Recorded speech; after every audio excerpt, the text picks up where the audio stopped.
then I want to start this.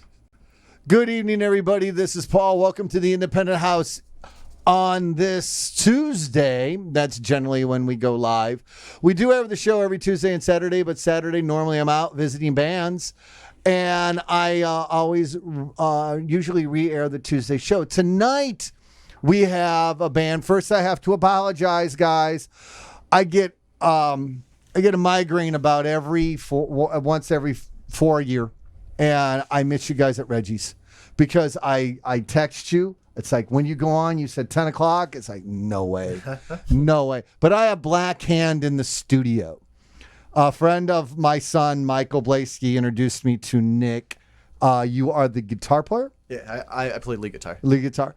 And we've been talking back and forth, and I've been, as anybody listens to the radio show, you've heard that we've been promoting them. And I brought them in because I heard their album, and oh my God, I love it. So we need to talk about that in detail. Welcome, guys. How's it going? It's going well. Around the room, please introduce yourself, play what you do and what you do, where are you from and what you do and who you are in the band. Nicholas Blackstone, I play lead guitar. I'm Robert Nixick. I'm the front man and I write the songs. And I'm James Nixick. I play rhythm guitar and also write songs. Brothers. Oh, we're actually cousins. Cousins? Okay. My brother is the bass player, though. Me and my brother are bass players. He's like Gotcha. It's family band, like the Partridge Family. So you're the voice on that. You're the lead singer. Yes. I Wow. have a voice on the album. I can hear it. I can hear it now. Well. I can hear it now. And so, ages. I'm 23. I'm about to be turned 21. I'm 24. Okay. Do you guys know a band called Stolen Goods? Yeah, we actually are playing with them on January 4th at JJ Kelly's. You guys remind me of them. Young millennials. Millennials get such a bad rap. They do. Like it. Well, the thing is that for me, they get a bad rap. But I know the ones I know, and I have two kids, 24 and 20. And all of his friends, yeah, you got the bozo every once in a while, but for the most part, the millennials I know, they got their act together. And musically, you guys remind me of Stolen Goods because your sound is very, very, very, I don't want to call it retro, but it's, you could bring a band in that's in their 20s or in their late teens or mid 20s to late 20s, and their influences are going to be in the 2000s because you're 90s babies. I want to know what your influences are, but your sound is very, very 70s, just like Stolen Goods. And we just saw them last night at the Art Theater. They're great. They are phenomenal. Really good group kids. They are phenomenal. They're younger than us, too. They're 17 to 20. Yeah. Wow. One of the members just turned 20. Nicholas, the guitar player. Yeah. The problem with them, the biggest problem with them, and I don't want to talk too much about them, I want to talk about you guys, is they get gigs, but then they have to cancel because then they find out Cornelius, the keyboard player, graduated high school in June and he was 17. So that means he's only barely 18. Yeah, I had to cancel them on a gig because they weren't old enough to play it. Exactly. Yeah. And that's so disappointing because for their age and their talent, they're great. Wow. So, yeah, but you guys are playing JJ Kelly's on the 27th and you're playing again? No, so we have, we play at JJ Kelly's pretty often. We have a pretty sweet deal with them. They treat us pretty well, and Vince, the owner, is an absolute great guy. Every time we go there, it's a good experience. We pack the house, and they compensate us really well. And not just that, what was it? It's a 5-minute drive from our house. Exactly. Well, you gotta like that. Gotta like that. So cool. When you're playing in January with them? Yeah. So in January 4th, I believe, is what we have set up at JJ Kelly's. I can't. With Stolen Goods. Well, I definitely will be there. I've been promoting you guys as the 27th show. Yeah, that's Blackout Wednesday. Yeah, I know. That's going to be cool. So let's talk about what's the title of the album. I was just given the raw files. What is the title of the album? Second Helpings. Second Helpings. Okay. Where was it recorded? Crystal Recorders Studio in Lombard, Illinois, by Kyle Elstrom. Cool. Did all the engineering and producing and whatnot. He's the real guy behind the sound. Yeah. He made us who we are today. I need to give him a shout out. I was very impressed. Producers need a lot more credit. It's an album by, an independent band, which takes we're not on a label. Right, which takes money. and takes time, It was- and everyone's got a job and all that, and to come out with 14 songs is really it's a testament to what you guys want to do musically. What is your What's your musical influences? Oh man, just about everything. Stevie Ray Vaughan, John Frusciante, Tom Morello. I really love pop music. To be honest with you, I love modern pop, but I love hard-driven blues, Radio Moscow. It's everyone. I listened just about everything when I was younger. Started off listening to Metallica and Radio Moscow, but not just that. It was Blind Melon and Black Sabbath. It was everyone. Blind Melon would have been a good band if the idiot Yeah. with drugs. Yeah. I mean, Yeah. but there was a lot of them. We can go through the Just guy. about anyone that- I can never remember his name, but Mother Love Bone would have been, in my opinion, would have outperformed Nirvana Yeah, if it wasn't just for the heroin. there's a lot of that. Nick, your influences? I was raised up on a lot of Motown, a lot of Beatles, I a can lot of hear that. Stones, named after Robert Johnson, Seriously? guy who sold his soul to the devil at the Oh, crossroads. yeah. So I mean, my name's already got the roots attached to Wow, it. So love it. more recently though, I've been into a lot of new age country, a lot of Luke Combs, trying to get an idea of what's new, what are people listening to, what other people are doing. Jim, what's your influence? I'm gonna go off of something Robert said. He said he was named after Robert Johnson. I was actually named after Jimmy Page. Just a little. Tell them the story. Oh, there's a whole story about. Want to hear it? I got a Jamie Page story too. My mom was at the Page and Plant like '95 tour that they did or whatever. Right. And they had like front row seats, and like my mom was pregnant with me, and she was all dancing, and Robert Plant came over to her and like did like a whole motion with his hand, like it's like signaling that she was pregnant, and he gave her a thumbs up. And she has this whole thing that I was like blessed by Robert Plant. There you I go. don't know though, That's cool. I had dinner. The whole reason you see all this is I spent the better part of my 20s in Los Angeles working for the big labels. A recording engineer. I worked at Capitol. I worked at Geffen. I worked at Paramount. I worked Maybe at you Record could Plant. give us a good word. Oh no, that was 30 years ago. But there was a bar on the Sunset Strip called the Rainbow. It's still there today. And it was right when Coverdale and Page, the day they announced they were doing an album. Before that, Robert Plant was trying to put the band back together after John Bonham had been a few years. That would have been 86, 7, 8. So it was 6 to 8 years because John Bonham died in 80. And Jimmy Page came in. He just inked the deal because Geffen is just down the street. And there was some stripper I was hanging out with, and she knew all the guys. She knew all the rock stars. So I sat down and I had dinner with him. And it was quite funny because he was doing nothing but bitching about Robert Plant. I'm going to show him. I just signed a deal where I'm going to do this album with David Coverdale. Fuck him. And then he leaves about midnight. Robert Plant on his Big Love tour was playing the Forum. He comes in, he sits down. B grabs me. Her name was B. She's passed, but she grabs me. We sat down with him, and he did nothing but bitch about Jimmy Page. That cocksucker. He just signed. My manager told me that fucker. Blah blah blah. It was quite funny. Sounds like us. But yeah, that's my Robert Plant and Jimmy Page story. And Influences on music though, Beatles definitely. can hear it. Yeah, Bob Dylan. Yeah. Songwriting music, I'm really into Foxygen. That's a newer band. Right. I listen to a lot of rap music too. A lot of rap, Kendrick, Mac Miller. All that definitely goes into the influence of my songwriting. But yeah, I wanted to actually answer the question. No, yeah, that's cool. Well, yeah, we'll get on so many tangents. It's not even funny. And that is, and what we were talking about off air, the influences, like because of your ages. Well, I think we were on air. Your influences are definitely very 70s oriented. You did, other than the rap, there's you're talking to a lot of bands.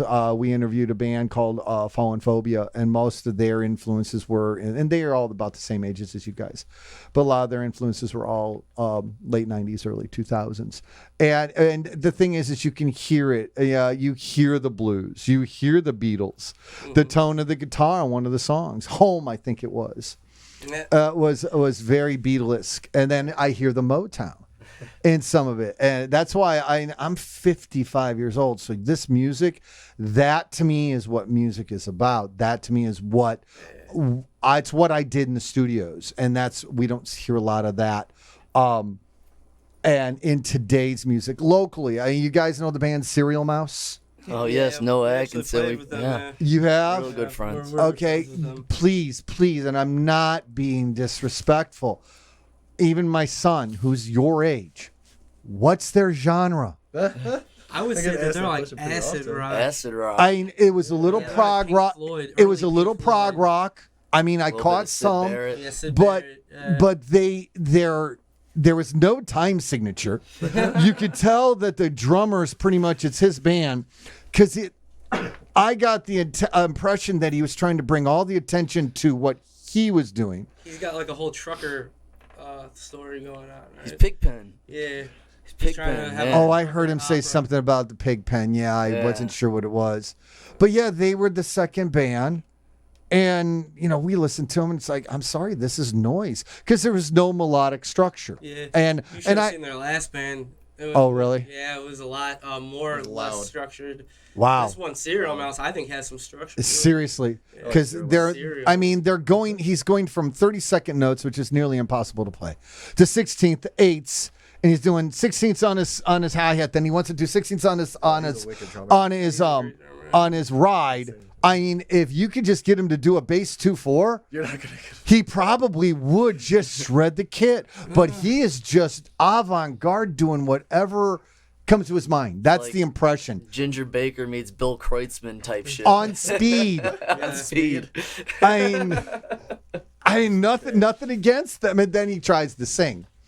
Yeah, they're a trip. They're a trip. I don't really have I couldn't do much with that because I can't get my head around the music because I don't know what they're trying to do.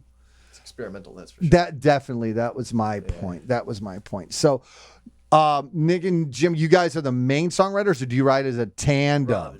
Rob and Jim, I'm sorry.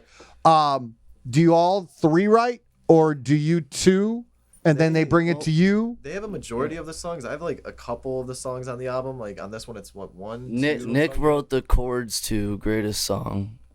There's just a second track on the album, and the chords to Funk You Up. Yeah. That's a cool song. Thank you. That's the I first song. actually like live. I don't know what I got the, like I said, I got the raw files. I didn't get them in the album. Nick sent them to me from the Dropbox. So I just loaded them on my phone, and that was the first song I played. And that was the first song I that think it caught comes up first because it's the first album. Probably. Because I am back in old school way, and I don't know if they teach it today in today's world or not, but old school A&R, old school, just music. You have 8 bars to catch somebody. You have 8 bars to hook them. That's our attention span. It might even Like, be would you less. rather buy it or buy a hot dog? Right. It might be less today because we used to be a Reader's Digest society, but now we're such a phone society, Instagram, 140 characters.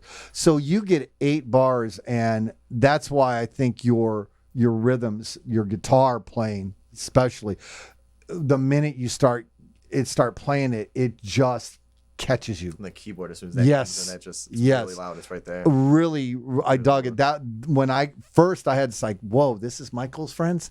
It's like these guys have got to be his age, and then it went into the second song, which I think it's the greatest song ever written, right? Or the greatest song? Is that the second? If it's the order that you received it in, it might be. Yeah. That's the second song. That's on the G. album. just got the so then Dropbox. FG, Yeah, I got whatever was in the Dropbox, but and then it went into that, and I can't remember the other one. But then I think the fourth song I heard was Home, and that by that point it's like I am blown away, and I was on my way picking up Austin to go see Stolen Goods, and I was playing. Which one was I playing? The one you guys, I said, who wrote this?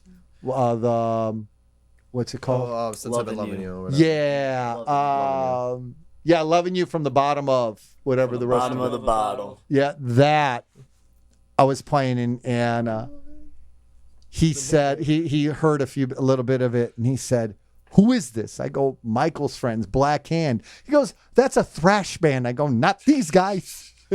So there might be a band called Black Hand There's somewhere. a couple of them. Yeah. I've looked them We're up. the biggest What's really Black cool? Hand. Yeah, no. You are really? We're just about. I think that there's one that's from like California that has just a couple more hundred views than us on Facebook. Yeah. Their music videos are doing okay, but they're a few years older. They're Our older, music too. video's been up for not even They might not 3 or even be 4 a months, band and it's anymore. being better. You know?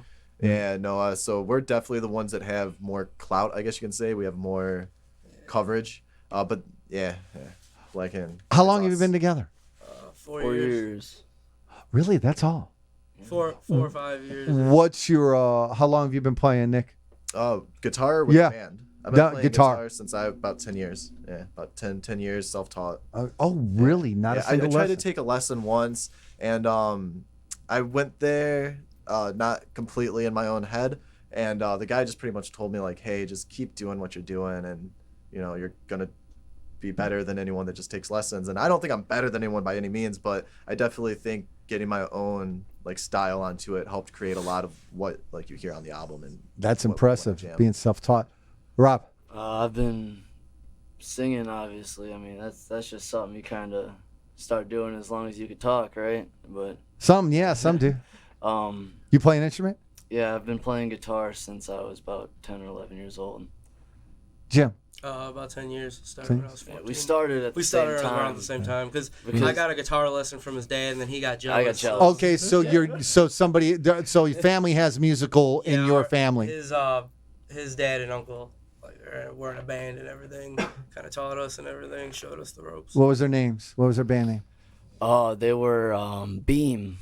Okay. Yeah, they weren't much. never- yeah. other If they're my house age, I might have party known band. them because I did a lot of bands back in the early '80s here when I was 21. Any musical in your Nick, in your background, in your Well, I family? mean, everyone in my family's listened to music. My mom got me into the Beatles and the Grateful Dead. My dad listens to Metallica, Crimson Glory, and a lot of '80s metal. And my father plays a lot of drums, but drums he just started getting more serious into the past couple of years. It was more of definitely a push from my older brother who passed away. He started playing guitar, and I was like, oh, I want to be like Big Brother. And, Right. Yeah. Wow, that's cool. That is cool. We're going to take a little break. We'll be right back. You are listening to Black Hand here on the Independent House here on AP Radio. Oh yeah. So hold on one second. Where'd my mouse go? You got a big screen. Yeah, and then also he's attached it to there, and if you go too far to the left, it disappears because I can switch that, and then it will be also the computer here. Where's your restroom? Right across the hallway. So that works. This is really comfortable in here. Yeah, Yeah, isn't it? It's really laid back. It's really chill. You actually have stuff to talk about and ask us questions that aren't just basic. You say whatever it is you want to say. It's like, Yeah. no, let's talk. Let's get material out there. I don't make a lot of notes. Have you noticed? The Yeah. only thing I do, I was listening to your You album. could definitely tell that you've done this before, Yeah. like... Yeah, I went Natural. out. I did all the live stuff. I started when I was about 20 in the area. Did the Shut Up and Drive. Did the Pawns. Did the Monterey. All those people. And then I went to school. Got a degree.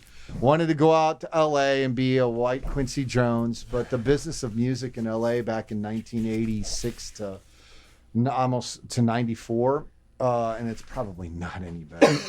It's not pretty, and it really I turned feel me like off. it's a shit show out there. Well, it's the only industry that plans for your death and how they can market it. Oh Yeah, my that's god. terrible. Yeah, it is. I mean, especially especially in that era, that time when grunge started getting popular. Well, hell, they just did it 3 years ago with Amy Winehouse. They put together a package and they have a algorithm she dies, album sales will go up this much. Yeah. And then we'll re-release. They'll give out, like, a new poster It's or disgusting, whatever. and they've been doing that forever. People say, "Why'd you leave LA?" I go, "Because of the business." I go, "I went out to LA to get in the music business." It's like, "Why'd you leave?" I go, "The business of music," and the business sucked. Yeah. And I run an IT company. I feel like now it's at the point where if you want to make it in music, you don't have to go to LA anymore. No, You have the internet. Yeah. Not just that you can travel that, anywhere. and with these little boxes right here and this computer right here. Yeah. We do, and this is our focus, is I want to do analog and I want to do the vintage sound, because I think that's part of the problem with music. Yep. That'd be It's really too cool. homogenized. It's not authentic. Right, You but we you don't can't feel that scratch in the tape. You don't. Right. You know, it's just like that raw It's vibe. about and I've talked to too many engineers and watched them do it, and it just absolutely get 8 bars right. Okay, fine. I'm gonna copy and paste it 4 more bars. There's no inflection. But it's perfect because you got it right once. But it doesn't breathe. It's stale. That's why, especially today's pop, besides all being written by the same 4 people, it's all homogenized and it sounds the same. Well, that's what I think is really cool is when you do track something is, if I play 8 bars or something, then I go back to the verse or chorus, I might hit the strings a little bit differently. I might follow the drummer just a little bit differently. That's the analog. That's the human analog factor of it. Yeah, and if you just said copy and paste it, you're not hearing that. I Right. mean, it might sound perfect, it might be good, but it's not anything special. We took a seminar out at Sweetwater, and the guy was doing things about drum miking, and I wanted to just see what they were doing, and they were using Pro Tools, and he shows it up on the screen, and you see all this, and he starts highlighting a section and cuts it, and then it just adjusts, and it's like I just blurted. I go, "What are you doing?" And he goes, "Well, that's just all noise. You can get rid of it." And it's like, "Why?" He goes, "It's fun." I go, "Dude, the attack of the tom is the attack. The sound of the tom is the resonance after the attack." I go, "Why would you do that?" "Oh, it's fun." I go, "No, you are manipulating the tone of a tom-tom. You're manipulating the tone of a drum." I go, "That's why music sucks." All the old guys went, "Yeah." And all the new guys thought I was just an old fart. Yeah. So. Oh, that's... Yeah. I get that. Well, the thing is, and that's the whole copy and pasting thing. Jim, bring your mic a little closer, and Nick, move in just a little closer when you talk. I just want to get him a little stronger. Yep. And I don't want to pop any more volume. Check 1 2. Probably check no 1 smoking 2. in here, right? No, you can if you want. Like a cigarette? Yeah, if you want. I will. I'll go get you an ashtray. Thank you. My girlfriend smokes, so I have to. What's up? Let me dip that for you. No, I just need... This cigarette's kind of broken, but it'll be fine. Do you have a lighter, too? Man, I should have brought my pipe. Yeah, he must have. I got the stepped on cigarette, though. I used to grab that one. Boo. I can fix that for you, bro. No. No, it's just like... Let me get there's a- your ashtray. Yeah, if you could grab a lighter, too. Yeah, I think you're a good guy, man. Yeah. I don't have a lighter on me. I'll sit in the car. I smoke this cigarette. But can we? Can I also have Can I have a house? cigarette? Can I have a cigarette, too? I've been smoking Tyler cigarettes the past couple days. I'll Yeah. take like a hit every now and then. Uh-oh. That's dangerous. Back in saddle Especially when you're all again. like, you're like drinking all night and like blowing, and it's just like, oh shit. Should we ask him if we can do some cocaine? Probably be cool. Save that. It for probably the would be house. cool with it, to be honest with you. But you gotta ask, so Jim. I'm not gonna ask. I'm not gonna ask. I don't smoke, so I don't have a lighter. He had a lighter. He had a lighter. Oh, right on, man. Thank you. Yeah. Now let me know if it gets warm in here. Because it's pretty. This is pretty much air cut off from the rest of the house, I'm comfortable now. and sometimes it gets a little warm. Okay, here we go. Let's see where I'm at. Check 1 2. Everyone, just really quick. Check. Good. Check. Checkity check, Jim. check. Cool. Check. Am I not in there? Let me see where you're at. Let me do a little more for you. Check. I can hear myself in here. Okay, that Should, works. like tip it up. Yeah, cool. Yeah, you want Instead of trying to the tip it down, diaphragm tip is yours straight up. Yeah, and then that work. Yes, that and just make works, sure you yeah. see MXL. I see the MXL. That and you want to the talk bottom straight. one. Yeah, you want to talk The straight. bottom one. Okay, there yeah, you there go. we Right go. there. That's what I want. Sweet. Check. Yeah. There you go. Perfect. There we go. Okay, so let's. I got to get my thoughts here, and then. It's really All nice. right. They set up. They dig this. I feel like Are a you rock ready? star. Yeah. I feel really professional in here. Well, we try.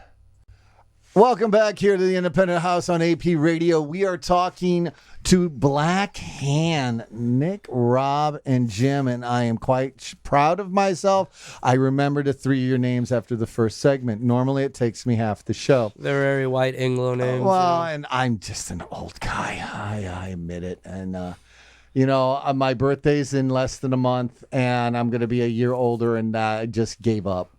I'm just an old guy. It is what it is. So, Funk You Up.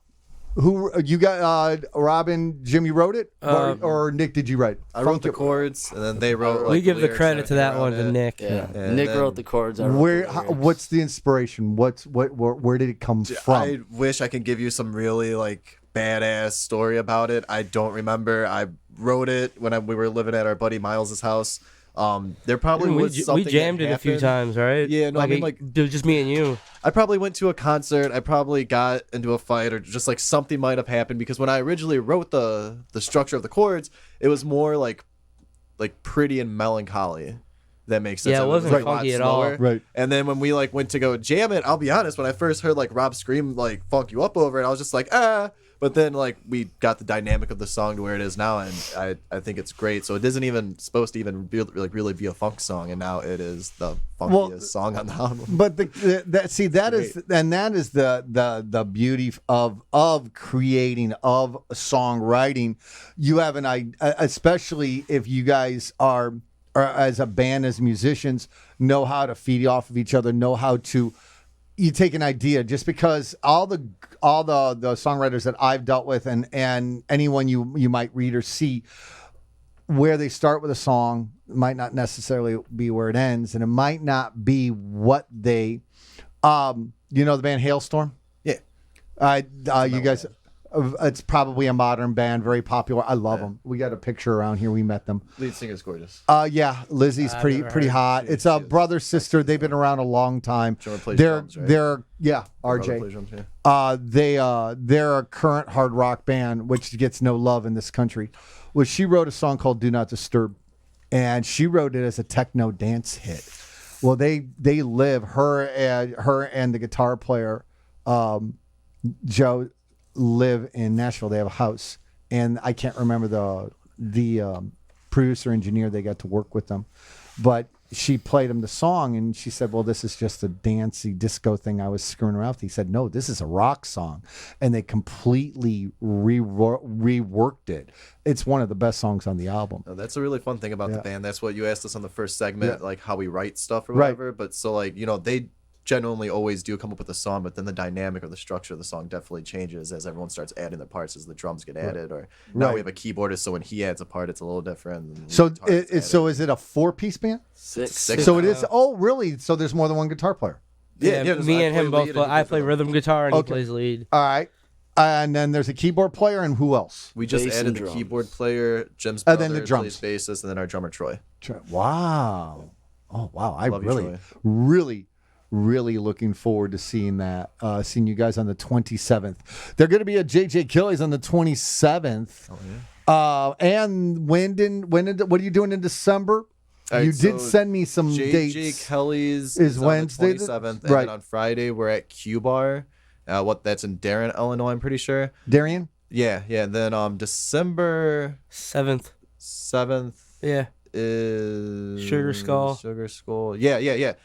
It's Sugar Skull. The 21st, I just sent you guys Is a it message. Jack's, We yeah. might do Jack's. No, up in that's Lansing on Ridge Road. confirmed. That's confirmed. Okay, yeah. So Jack's in Lansing, Illinois, on Ridge Road, which is really cool. We played there a couple times, and We'll that's a lot of talk fun. about it a little bit more after the show. Yeah. Okay. Yeah. So that's confirmed. And then so that's for December, and then we're taking a lot of time off in December the to new mainly year. work on the album and stuff. Yeah, 'Cause family we're working stuff. on a new album. Oh, and- really? Yeah. I don't know, is that supposed to be like hush hush or like? No, we're we could just talk about staying- it. Yeah, so staying we're working at on work, our you new know, music. doing our job. Yeah, we just released the album really recently, and we're working on the new album. So then in January, it's really hard to keep track of all these shows. I'm sorry. No, I'm trying to, don't like, be. pick my brain. You guys are very You busy. were That's fourth, awesome. we're- The 4th is at JJ's again, and that's then we with have the HVAC, With right? Stolen Goods? Yeah, with Stolen Goods on the 4th, on the 4th. and then the 10th is at HVAC again. That'll be our 3rd time going. Then we're actually playing on a weekend date, which is a Friday on the 10th, which that should be cool because it's on a weekend this time. Yeah, we got the weekend in That would Chicago, be awesome. Yeah, Wrigleyville. Chicago. Stolen Park Goods Street. tried to do HVAC, but then they had to cancel, and I think it was because of age. Yeah, I think it that was. was I think I Because it was supposed to be early mentioned it. October. Yeah. Before I think it was early October before they opened for Saving Abel, which should have been a great show, but it wasn't. It was very. But we very got them disappointing. for the 4th of January. Yeah, and that one's gonna be fun. Yeah, they well right here you see Stolen Goods. Yeah, we got our other. We've got friends. we've got four on real and one on digital that we were doing for them, and we're going to finish them up hopefully before the end of the year. I think. Looking forward to it.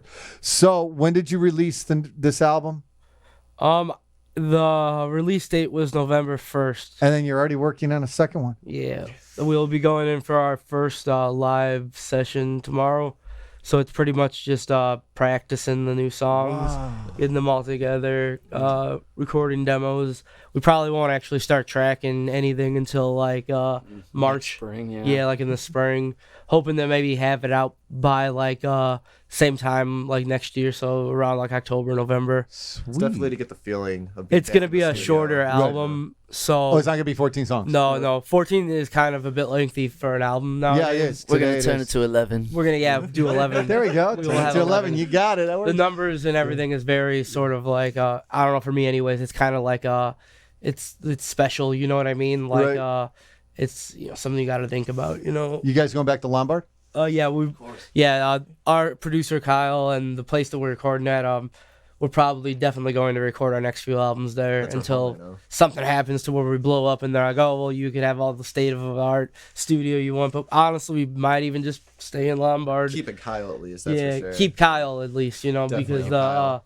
Kyle is a genius. He's our George Martin, for Awesome. sure. Awesome. So I guess say there's 7. That is great. That is phenomenal. I'm going to have to definitely look up that studio and see if I can give a shout out to Kyle. I'd like to talk to him. Obviously, it was all digital. Did It you was guys? on Pro Tools. on It was Pro ran Tools, through yeah. like a big soundboard though. I used Yeah, analog guitar pedals. If that's Well, we have there's I like that because it sounds it that way. If it's all quote unquote in the box, that means there's a very successful engineer. He's my age. His name is Chris Lord Alge, and CLA is what he goes by short. He had 4 #1 hits in the same week between Carrie Underwood to Bad Flower, and it was like a couple months ago. The man is a genius, and I said he's a New Yorker. He's about my age, but there's nothing wrong with using Pro Tools. There's nothing wrong with using Reaper, which is what we use.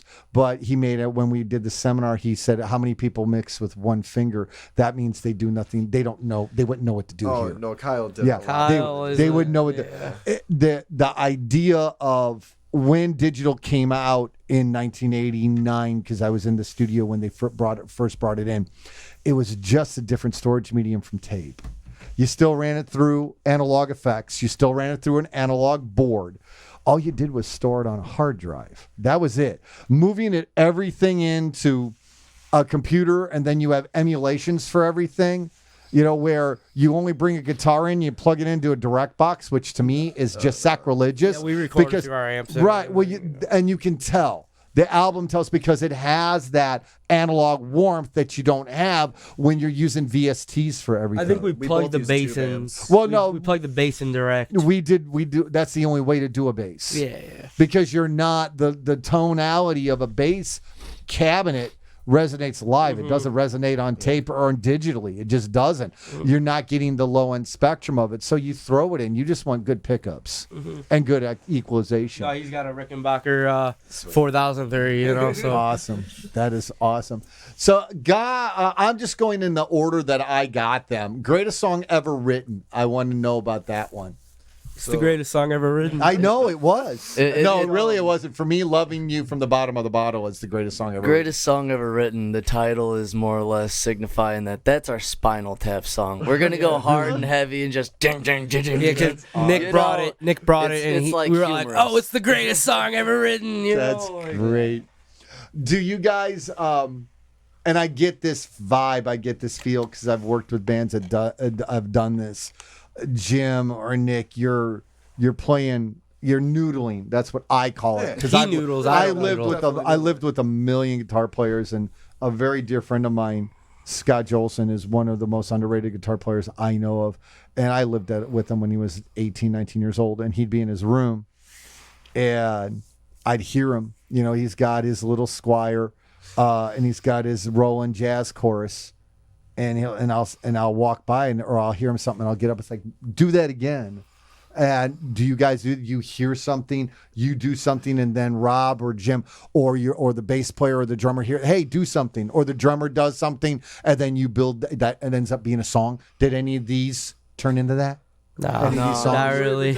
Have you done that? It's usually an idea is brought, and then we expand on the idea. You know, rarely have we ever like just come up with something on the spot. And like, I feel like it works better that way because noodling and Troy, the drummer, and I, that's definitely what we would do best if like we did just say, hey, let's jam. We're just gonna jam, you know. We're not gonna try and be like, hey, here's a chord structure. So it definitely works a lot better to have songs, and then everyone comes together like, hey, I wrote this song. Let's add this part. Let's do that. Right. Like, But have you ever come to the guys and say, hey, I've got this, and just played a bit? Oh yeah. oh yeah, All yeah. the- that's usually how mostly it works. That's how it Yeah, works? yeah. It's either I got this chord progression or I got a couple lyrics with a chord progression. It's mostly the foundation is laid a little bit. It's just for everyone to kind of figure out with their own creative effort which way what it's it's going to gonna end go. up being. You know? Awesome. That is so cool. How did you guys, was it organic? Like we said earlier, the second album's only going to have about 11 songs. If that's going to be a smaller song. Why 14? Did you have more? Well, Did you we- suddenly just say that was enough? Or were you writing through the process We kept finding, hey, let's do this one? Or did you go into Lombard saying we've got 14 songs? We had a lot more. We probably had about 25 songs altogether. Wow, really? Because all of these songs we've been working on these pretty much the whole time the band's been a thing, and we never got into the studio. There were a few times we were supposed to go, and then it didn't happen. Members wanted to back out and everything, and so we went in having a lot of songs, and we were just gonna really do the best ones, and it just happened to be that we had 14 that were really good and all had to go out because we needed to get them done and over with so we can just work on new stuff. And when the new stuff, when it comes into fruition and when it comes and becomes an idea, we could just get it recorded when it's new, not when it's 3 years old. Like, for example, like Got Love, the first song on the album, that song is the oldest song on the album. So it's been a song for 3 years. And, there's a lot of songs that were like that on the album, like The point where we don't even play Got Love live. to where we don't even play it anymore because it's so old for us that we really just were okay. Let's get it recorded and released, and then we'll be done with it. You know what I mean? Like, so the album I have is the first album from you guys. it's the first studio album. Yeah. Okay. But you guys did stuff We had on your a own? we had a a demo few or- demo recordings that we Right. had before that weren't very good, Right. But this is the first studio serious. album. It's matured. Yeah. It's like I taken care of. guys, I gotta give you props, man. That's a hell of an album and a hell of an accomplishment for being a band that's only been around 4 years. I mean, We've only Jesus. really been I mean, serious come about on. it since like last February Yeah. is when we really we had already been recording the album, and that's kind of what our plan was let's get the album recorded, and once we have that ready to go, we'll get serious and start playing out live every week and promoting ourselves. Is that so? You guys self-promote? You don't have a promoter? You don't have a manager? No, you don't have pretty much anybody all. like We tried that? to go down that road, and it didn't really work out too well for us. So we just figured we'd do it all ourselves. I do a lot of the emailing and booking, and Rob sees something that he'll tag me in, or I'll say, hey, anyone's got a podcast, and buddies like Mike will tag you in it, Right. and I'll message you. We all just kind of promote ourselves and share everything, and just just go from there all by ourselves. It's not worth getting someone else mixed in right now. Well, I'm not going to argue it. Well, the thing is, if it works, the only time to get someone involved is when you get to a point where you don't have the time to do it because you're gigging so much. And it's definitely hard and time consuming. I mean, because I work a full-time job and I have a family, and they all work full-time jobs, and everyone's got their own shit that they have to do. So it is definitely overwhelming at times, but I have to email a couple people. Is it really that hard? You know what I mean? I gotta write down a date and make sure that they all have the date. It's a lot easier. If you want something done right, you got to do it yourself. It's a lot easier today than it was 15 years ago, 10 years ago. So easy. Even with the tools that you have, that little box is an interface. It's just the one that's on top of the console. Yeah, that's good. That's what I use to go live in this room. When I want to go live, the lizards and all that, they do it a different way, but that's just for me. But this one here, we could do 16 channels of digital tracking into the computer. Yeah, I'm a Behringer fan. I'm a Behringer fan. People love to hate on it. I think my father's got the same exact one. To me, Behringer is reliable. Well, it's the Peavey of the 21st century because we shit on Peavey back in the day. Yeah. But you know what? I'd buy it any day, and I still would. And same with Tascam. People love to make fun of Tascam. People love to make fun of Tascam. I've got a 2-inch 24 track in my drum room. It used to be right there, but we took it out, and it's basically just going to be stored until I can tear that wall down and turn this space, make it bigger, which is in the plan for the next year or so. But everyone wanted to shit on Tascam Semi-Pro, Tascam this, Tascam that. It's all Atari, it's all Studer, it's all 3M. It's all well, who's around still? Who's in business today? Tascam. You got it. The rest of them are gone. So were they really that bad? Because they're the ones that are still here. I love Tascam. I always have. And I like Behringer, and it does what we want.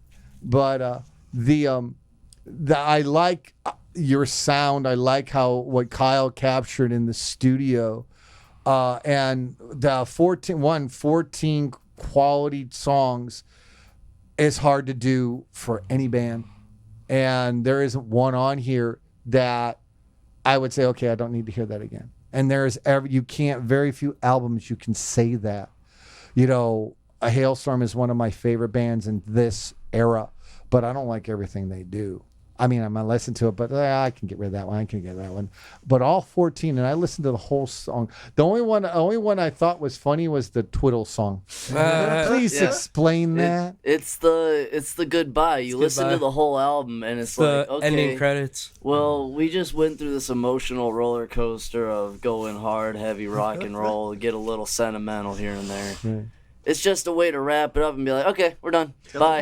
See you later. What I need is Nick, I need you to send me the album order. Do you guys have a Bandcamp? The album is on Spotify and YouTube, and what it looks like almost in the right order. It's just like I think "Funk You Up" is just switched around because "Funk You Up's at the top. Yeah, this is how it came out. So is this the order of the album? No.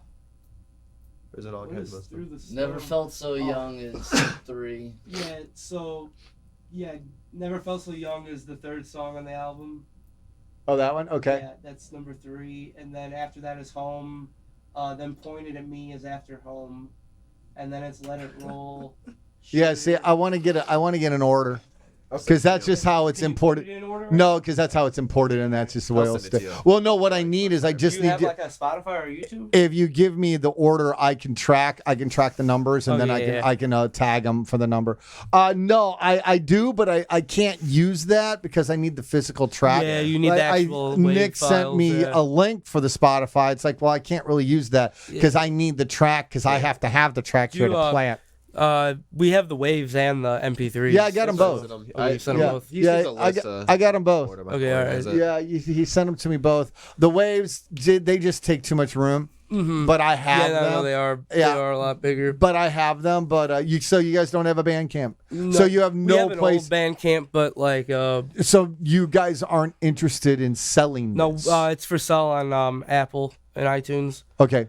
It's for sale there. Okay, so all right, so it is for sale And on we will iTunes have getting physical we copies will soon. have physical And you copies will- probably within about a month or so. to sell at the shows. Sell at shows, and if Cool. anybody wants to buy one, And to on be the honest, internet. like, I mean, personally, I don't know about you guys, but I just want people just to listen to it. If they buy it, if they pirate it, if they do whatever, I don't just care, want yeah. them to listen to Yeah, it. go and torrent it on Pirate Bay. Give us Right. what publicity you want. Give us whatever you want. Just Right. listen Deal to our it. music. And, Deal our music, pretty please. much. well, that and I had the same exact question because I am a huge fan of people getting compensated for their talent.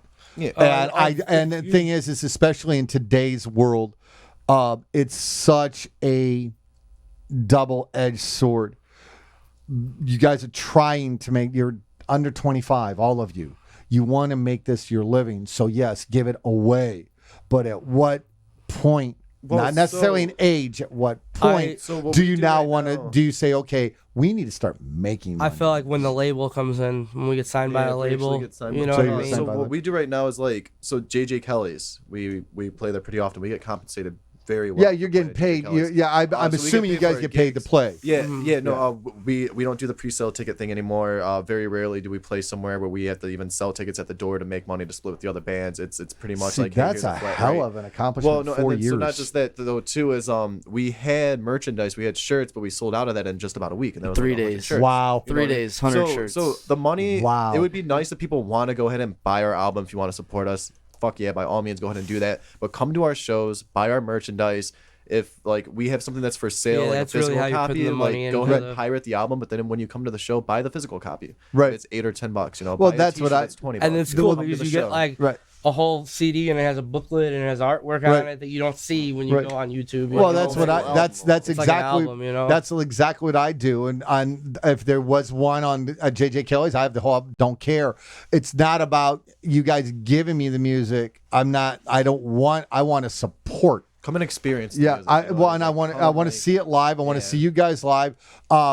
You guys saw I was live streaming the show last night. If you saw it on our Facebook page, I'll do yours on 27th. This whole thing. I own the house. I own every piece of equipment. I don't need to make any money doing this. If I do, fine. Well, I don't know if you guys saw on our page. I just put it out there. Any band want to record for free? I'll record anybody as long as I take that back. I have to be able to wrap my head around the music. If I can't listen to Obviously. it, if I can't listen to it and say, okay, I can work with this, I can make this better because I can hear it. I can't work with a serial mouse, nothing against them. I can't wrap my head around it. Yeah. Just like if it was a screamy, just thrashy Slipknot kind. If I can't wrap my head around it, I can't, there's nothing I can do with it because I don't know what you want because it's not reaching me. But yeah, that's sort of what this is. It's like I just want to record bands that don't have the money, or if I like them, that's it. Eventually, if it makes a buck, it makes a buck. But it does. It's not. The minute you put money into it, it gets difficult and it gets rough. But on the flip side, at some point, you do have a talent, and it has a value. And I get giving it out and coming to the show and experiencing it. And I agree, like you said, at some point you do want to get paid for it. What you're creating, the time, but you guys you're ahead of the game. And like I said, when did you guys actively start promoting yourself and playing out? So like what he was saying earlier is about over a year ago we started taking things a lot more seriously. But when we were in the studio recording the album, we only did a couple shows. I mean, hell, we only practiced a few times. It was in the studio where we actually like really marinated and got everything like chopped up and ready to go. It's easy to practice there because you don't have any distractions. Yeah, so- and you're there for You're 8 there hours. for one, and you're there for one thing and one thing Yeah, only. and you're there for 8 Yeah, hours, so right. you're not sitting in somebody's garage. Oh, let's take a 5-minute smoke Right, break. You right. know, like Right. No, and then so I mean, we just started really promoting the shows and really reaching out to people.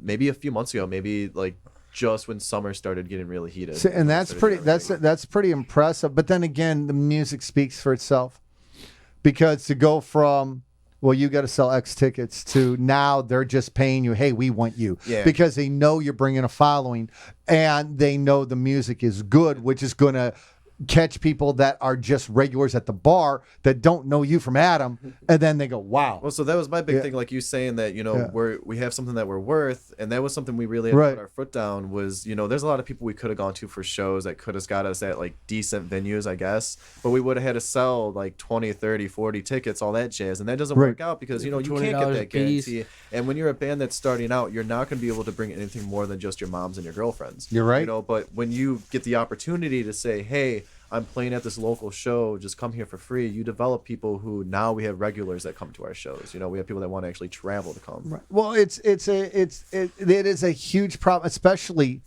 original artists. You guys do any covers? Oh, yeah. you The have shows, to. the live shows are definitely full of covers. Yeah. I mean, we do everything from the Stones to Motown to the Grateful Dead, you know. What's the percentage Casey between your music and covers? About 50-50. It is about So 50-50. it depends. 50-50, There was a show a few times ago where we only had 4 originals in It our was- set. you It was know, a standard. like, It was a standard thing back when I started at Club Dimensions, which is now. that my mom always talks about. Yeah. That place. Well, you were either a pure cover band, pure karaoke band. We called them cover bands. We didn't call them tribute bands. Or you were what was called a 60-40.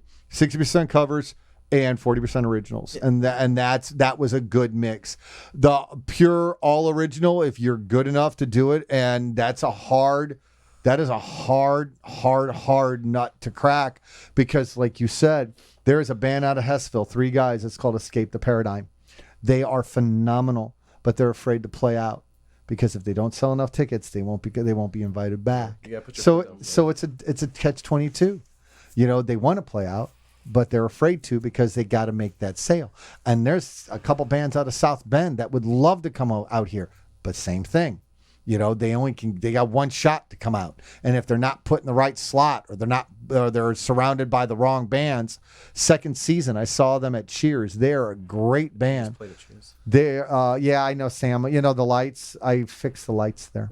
Yeah, I fixed the lights in the my power sun. Matter of fact, I was supposed to go there today. Sorry, Sam. Talking about I the was down. Cheers, right? I was, Cheers. Like Midlothian Cheers. yeah. We they called us. Aren't there Well, two? actually, Cheers is the reason. Cheers is the reason this is here. Oh, Yeah, because I had a friend of mine. Cheers to you. I had a friend of mine that I knew 20 some years ago, and he calls me. He goes, "I got a light problem." I go, "Dude, I don't do that anymore." He said, "No, this is Martin Light Jockey, which is software that worked on back in my prime. They're still running it over there, but none of it worked." And we spent about 7 weeks out there, and it's like that just got me thinking and got me wanting to do music again. So yeah, Sam, I like that place, and I like their stage, but it's the same thing. They book you. They don't know you. They expect you to sell. Now you're a band out of South Bend. How are you selling? And that's an hour and a half away. Well, How are you selling 40, 50 tickets to come to You're not gonna be Midlothian? able to. Exactly. And that's the thing that I realized is what we did is I don't remember exactly which show that it was, but someone got us a show at a place that wasn't pay to play. It was just, hey, come play the show. And then what happens with that is then you gain that connection. And Right. You can talk to that person. If they see Right. that you're good enough, hopefully they put the gamble on you, like what JJ Kelly's did for us, is, hey, you know, you guys play here, go ahead, you have the show, good luck. You know, and then you get the 5 or 6 people that come, but then you impress the regulars at the bar. Right. And then they want to come. When is this band playing here again? I want to come back and spend another $100 at Right. like at the bar. So I think it's just really like making sure that you don't avoid opportunity, but making sure that you accept it and be like, okay, we don't have to sell tickets, but we need to go there and make sure we put on one fuck of a performance. Right. That's how I met Stolen Goods. You know a band called Moon Breath? No, not really. They're Albert Villarreal. He's one of the Lizards, a friend of Austin's. He knows Serial Mouse, and he texts me. It was, I can't remember when, it was spring or winter, and he called them a jazzy. He called them a kind of a jazzy band, and I was doing nothing, so I came out, and my only takeaway that time I saw them is the drummer did the entire show in an English accent, which I thought was weird. I asked Albert, I go, is he English? He goes, no, he's like from the county. And it's like, oh, okay, that was weird. And they were selling cassettes. I thought that was cool. Yeah, one of their cassettes. Yeah, they're still selling those cassettes. But then Stolen Goods was the headliner, and it's like, whoa, that was impressive. And then I gave my card to him, and we've since had them here to interview them, and I like them. But I never heard of them. And it would be the same thing if I heard you guys live and I didn't know.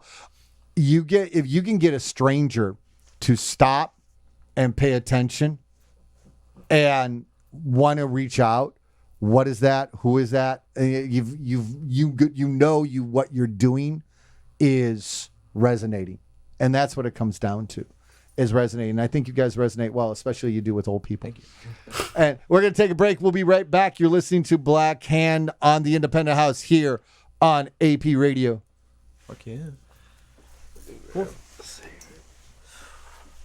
I got a burp, but it's not coming up. Nick, you want a cigarette? I want to tap your cigarette a couple times, and that's just about it. Are you going outside? I'm just going to grab them. No. Just want to tap a cigarette once or twice. I don't smoke anymore. You don't smoke, do you? Chew. But better than smoking. Kill your gums, not your lungs. Right, exactly. And you're the singer. Yeah, I don't die. No, I quit smoking a while ago, and then I had some shit come up. Well, actually, to be honest with you, I quit smoking for a while. I got pissed on at the Slayer show. I didn't get pissed on. The buddies I was with got pissed on. I saw you dress up for Incubus. With the makeup. No, that was for Slayer. Oh, that was. Oh, I thought it was for Slayer. Incubus. No, that was for Slayer. No, I wouldn't Slayer dress up for Incubus. I would dress up for Slayer, not for Incubus. No, me and some buddies went out to Moline, Illinois for the Slayer and Primus concert. It was Primus. It was Primus. I remember that was so much fun. But the guy who was above us, whipped his dick out and started pissing and got my buddies. You're kidding. No, and we ran up there to go kick his ass. And as we were rounding the stairs, cops were bringing him down. But I was very partied out. And I was like, fuck this, let's just go smoke a cigarette. And I don't even smoke. And I looked at my buddy like, hey, I need to tap your cigarette. And I started smoking up, I guess, not smoking, but I'm going to hit Jim's cigarette a couple times. I'm going to go out to the bar later. I'm going to get a little partied out maybe. It's my buddy's benefit show for his father that passed away. So I'm going to have a couple beers. And there you go. Where's that at? Porter's. Damien's? Yeah, that, small little place. Oh, it's such a place to put live music. Especially, imagine the 6-piece. That's such a small little place. Well, It's- left that open. It's cool. I like playing there. Where? At Porter's. I like Porter's just because it's always packed and I have a fun time there. It's intimate. Yeah. Yeah. Yeah. Super And intense. And it's like 5 minutes away from my house. It's Well, what kills me with Then they let us split the door with people too. Yeah. So you make like $60. Yeah. What kills Or me you with just keep it all Porter's yourself. it's just so small. Yeah. It's just so small. Now that we have Matt too, it's really hard. There we go. Cool. Oh, I'm gonna come back to your house after I'm gonna go talk to Eric. I'm gonna come back to your house. All right, cool. Killer. All right. All right. So, Throwback. Look at that actually. I have beer. I have pop. Oh, Can I have a man, soda, can we have a- please? Yeah. I meant to tell you guys that earlier. You just have Pepsi? Yeah, I'm sorry. That's all I've got. That's fine. I do have a bottle. What, you help with it. Help yourself to Do you want whatever a beer? want. Yeah. Okay, if I take a beer? Yes, you take whatever you want. It's what's left over from the lizards. We'll still from some Well, lizards. when we first started doing this, the studio's been around for approaching a year, December 4th. Oh, you have to afford this one. Yeah, whatever you want. Whatever you want. There was a lot of live shows, but then life got in the way and people started working again, and so most of it's pre-recorded. But yeah, the millennials keep the beer stock. And I told them, I have an interview. They can drink it if they Can we want. get that later? Yeah, no, we're definitely that later. We're definitely a party band. Yeah, Keep it party. going. People That's, don't tend to like you unless they're drunk. Yeah, that's our Well, big thing is we want people to come and get drunk at the shows and party the hell out. That's not a bad thing. It's like anything else. It's in moderation, man. Yeah. It's all about moderation. Don't be an asshole. Right. Get as drunk as you like, just don't be an asshole. Right. And Don't it's all, start shit. and the thing is, it's moderation. You want to go out and have a dozen tequilas, fine. Just don't do it every day. Doesn't margarita. If you're gonna do it every day, Or at make least sure do you it got after no you play. responsibility. Right. I mean, come on. It's all moderation. Darn. So let's get back in here. Shoot me. All right, you guys ready? Let me see you, Jim. Let Check. me see your level. Checkity check. Am I all good? Check. Check. Check. Yeah, check, cool, check. cool, All right. cool. Cool. Cool. All right, let me do this. And we're back here on. Where are you? This one's made with. Pretty sure this is the one that's made with. 420. Yeah, it's made with hemp. Yeah, mango kush. I was at Eric's the other day. Hemp He had and, a hemp one. It was really good. My Cannabis kid, cousins. no, Albert brought a beer that smelled like weed. I'm pretty sure it's this one. Okay, it is. Yeah. Yeah. That was trippy. I like it. And then That I was was just trippy. at a buddy's house the other Yeah. night or last night, and he had one that smelled more like beer or pot than this one. And as soon as I opened it, it's nice. All right, you guys ready? Yeah, sorry. No, you're fine. And we're back here on the Independent House on AP Radio. We're talking to Black Hand. I got to give out a shout out to the Lizards. I rated your beer stash for the boys because, that's what I like doing. It pisses them off. Thank you. Yeah, you're welcome. Drink their beer. I think it's funny.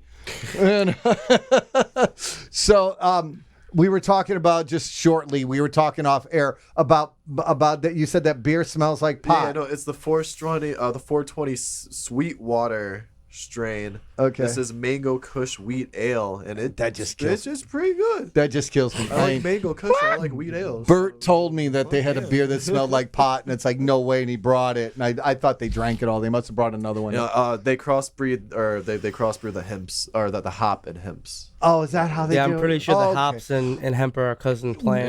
Yeah. One You thing can crossbreed I'll them. get. I'm not a beer guy. I'm a liquor guy. Always have been. Beer just wasn't my thing. And my youngest son just recently turned 21, and he's joined the Lizards. And Austin made a very good comment because they've been doing the Lizard Liquor Show now for almost a year. And there's a beer book here and right here, the beer journal.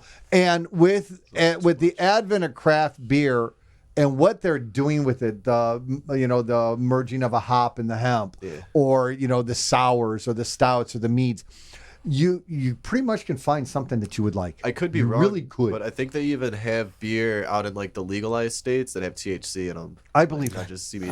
I would definitely think they'd have that. Because I'm they have sure of it. energy drinks. I know that for a fact. Yeah, but they I'm have. pretty Yeah. sure- They have I'm everything with pretty weed in it. And You know. CBD oil's getting everywhere. Yeah. And they're cooking they shows with just pot and passed stuff the on it. law federally, and Now, do they pass it or it still has it's to go through, it's like, out the of Senate or committee. It's something, out of right? committee. And I think it's going to the whole House, and it's got bipartisan report. Republicans Just for have to CBD? pass Well, it. now No, if it's for pot. For Oh. the Well, federal level. it came Yeah. out of committee, and it's got bipartisan Yeah. support. Yeah. National, Republicans basically the decriminalization of marijuana. Now, if it gets out of the Senate, and then if the Oompa Loompa will sign it, I think he'll sign it. I don't know. He'll say it. If, I think he'll sign it. if somebody gives him enough money to be against it, he'll be against it. No, I think he's gonna be for it because of all the money. I think he's gonna be for Well, it. it all He's a depends. smart money man. It all Gonna turn depends into who pays him enough money to support, Yeah. or that's what it comes down to. Yeah. I mean, You remember even the he tobacco was companies he are was gonna get against involved vaping. I think that He was against vaping until he wasn't. But I think that was that because of once the upon a publicity that blew time, up on it. everybody was saying that there's more money in tobacco, but I think there's more money in marijuana. There's so much more money. And I think because that- not just the pop, the hemp. Yeah. Look at Colorado. They have so much money they had to give a tax refund like the Alaska does on oil futures to every resident. Yeah. And teenage pregnancy went down, Yeah. dropout rates went down, violent crime went down. Yeah. So every talking point the conservatives or anybody that's anti-pot has to say why it's no good are just been busted because Washington State and Yeah, they proved it Colorado wrong. have been proving it for 5 years now, and California for a long time. It's a dumb argument. Like you don't It's have to an smoke pot or, incredibly like, support stupid it, argument. But you have to see at some point, Well- not just people having fun and like Before, crime decreasing. It's but it's a new age prohibition. It's what they did Exactly. with alcohol, but it's Right. marijuana. Right, exactly. And been going on. my last thing, and I've said this forever, way before the marijuana cards and all that. I've said this for 20 years. I can give you a list of at least 1 to 2 hands of people that I know, friends, associates, colleagues, that have died alcohol related. I can't give you one pot related. That's all the argument I need. That's it. I don't know a single person that has caused a death or has died from a joint. I mean, hell, so they just Weed ale. You know what? There you go. And even then, it's not a joint. Or like, a heart attack from eating I too wonder many if I wonder if Whoppers. there's enough hemp in there to get you high. No, That no. doesn't It's just get you hemp. high. It's It's just just so there's no THC. It's No, just we're the just high hemp. on our own. It's just- well, that works. We wouldn't be able to drink it right now in this state. That works. Yeah, the true story. That is Indiana. very true. So I want to go back to It's the illegal. album "Let It Roll." That was kind of the. That is, if I'm trying to remember them because I was listening to it earlier. That's a And bumper. Yeah, Is that the most upbeat song on the album? Never felt so young. Never It's felt probably- felt so so young. young. Okay, But yeah, that's I- one of the poppy ones. I did there. not get through all of it. I did not hear "Sugar." I did. Oh, not, you missed out. I just haven't had a chance. I ran out of time, Right now, man. and I might. But you said "Never Feel So Young" is the most upbeat. that song. was the first single. That It was our the first- video. We have a video for that one. It was the single. It's a poppy song. But letter, okay, no, I don't even want to talk about song. I want to go back to what Rob said. What's the name of the album again? Second Helping? Second helping. Second Helpings. What is the story of the album? You started it on the second segment. Because you said the Tweedle song is like the credits. It's like the end of the story. Does the album have a story? Not concept. Is there just a story behind it? It's more or less just an emotional roller coaster. You get Yeah. to feel every emotion that you can conceive. If you want to be happy, will make you feel that way. And certain songs have a double-edged sword where you could feel, They're a happy sentimental songs, but they're value about out bad of, subjects.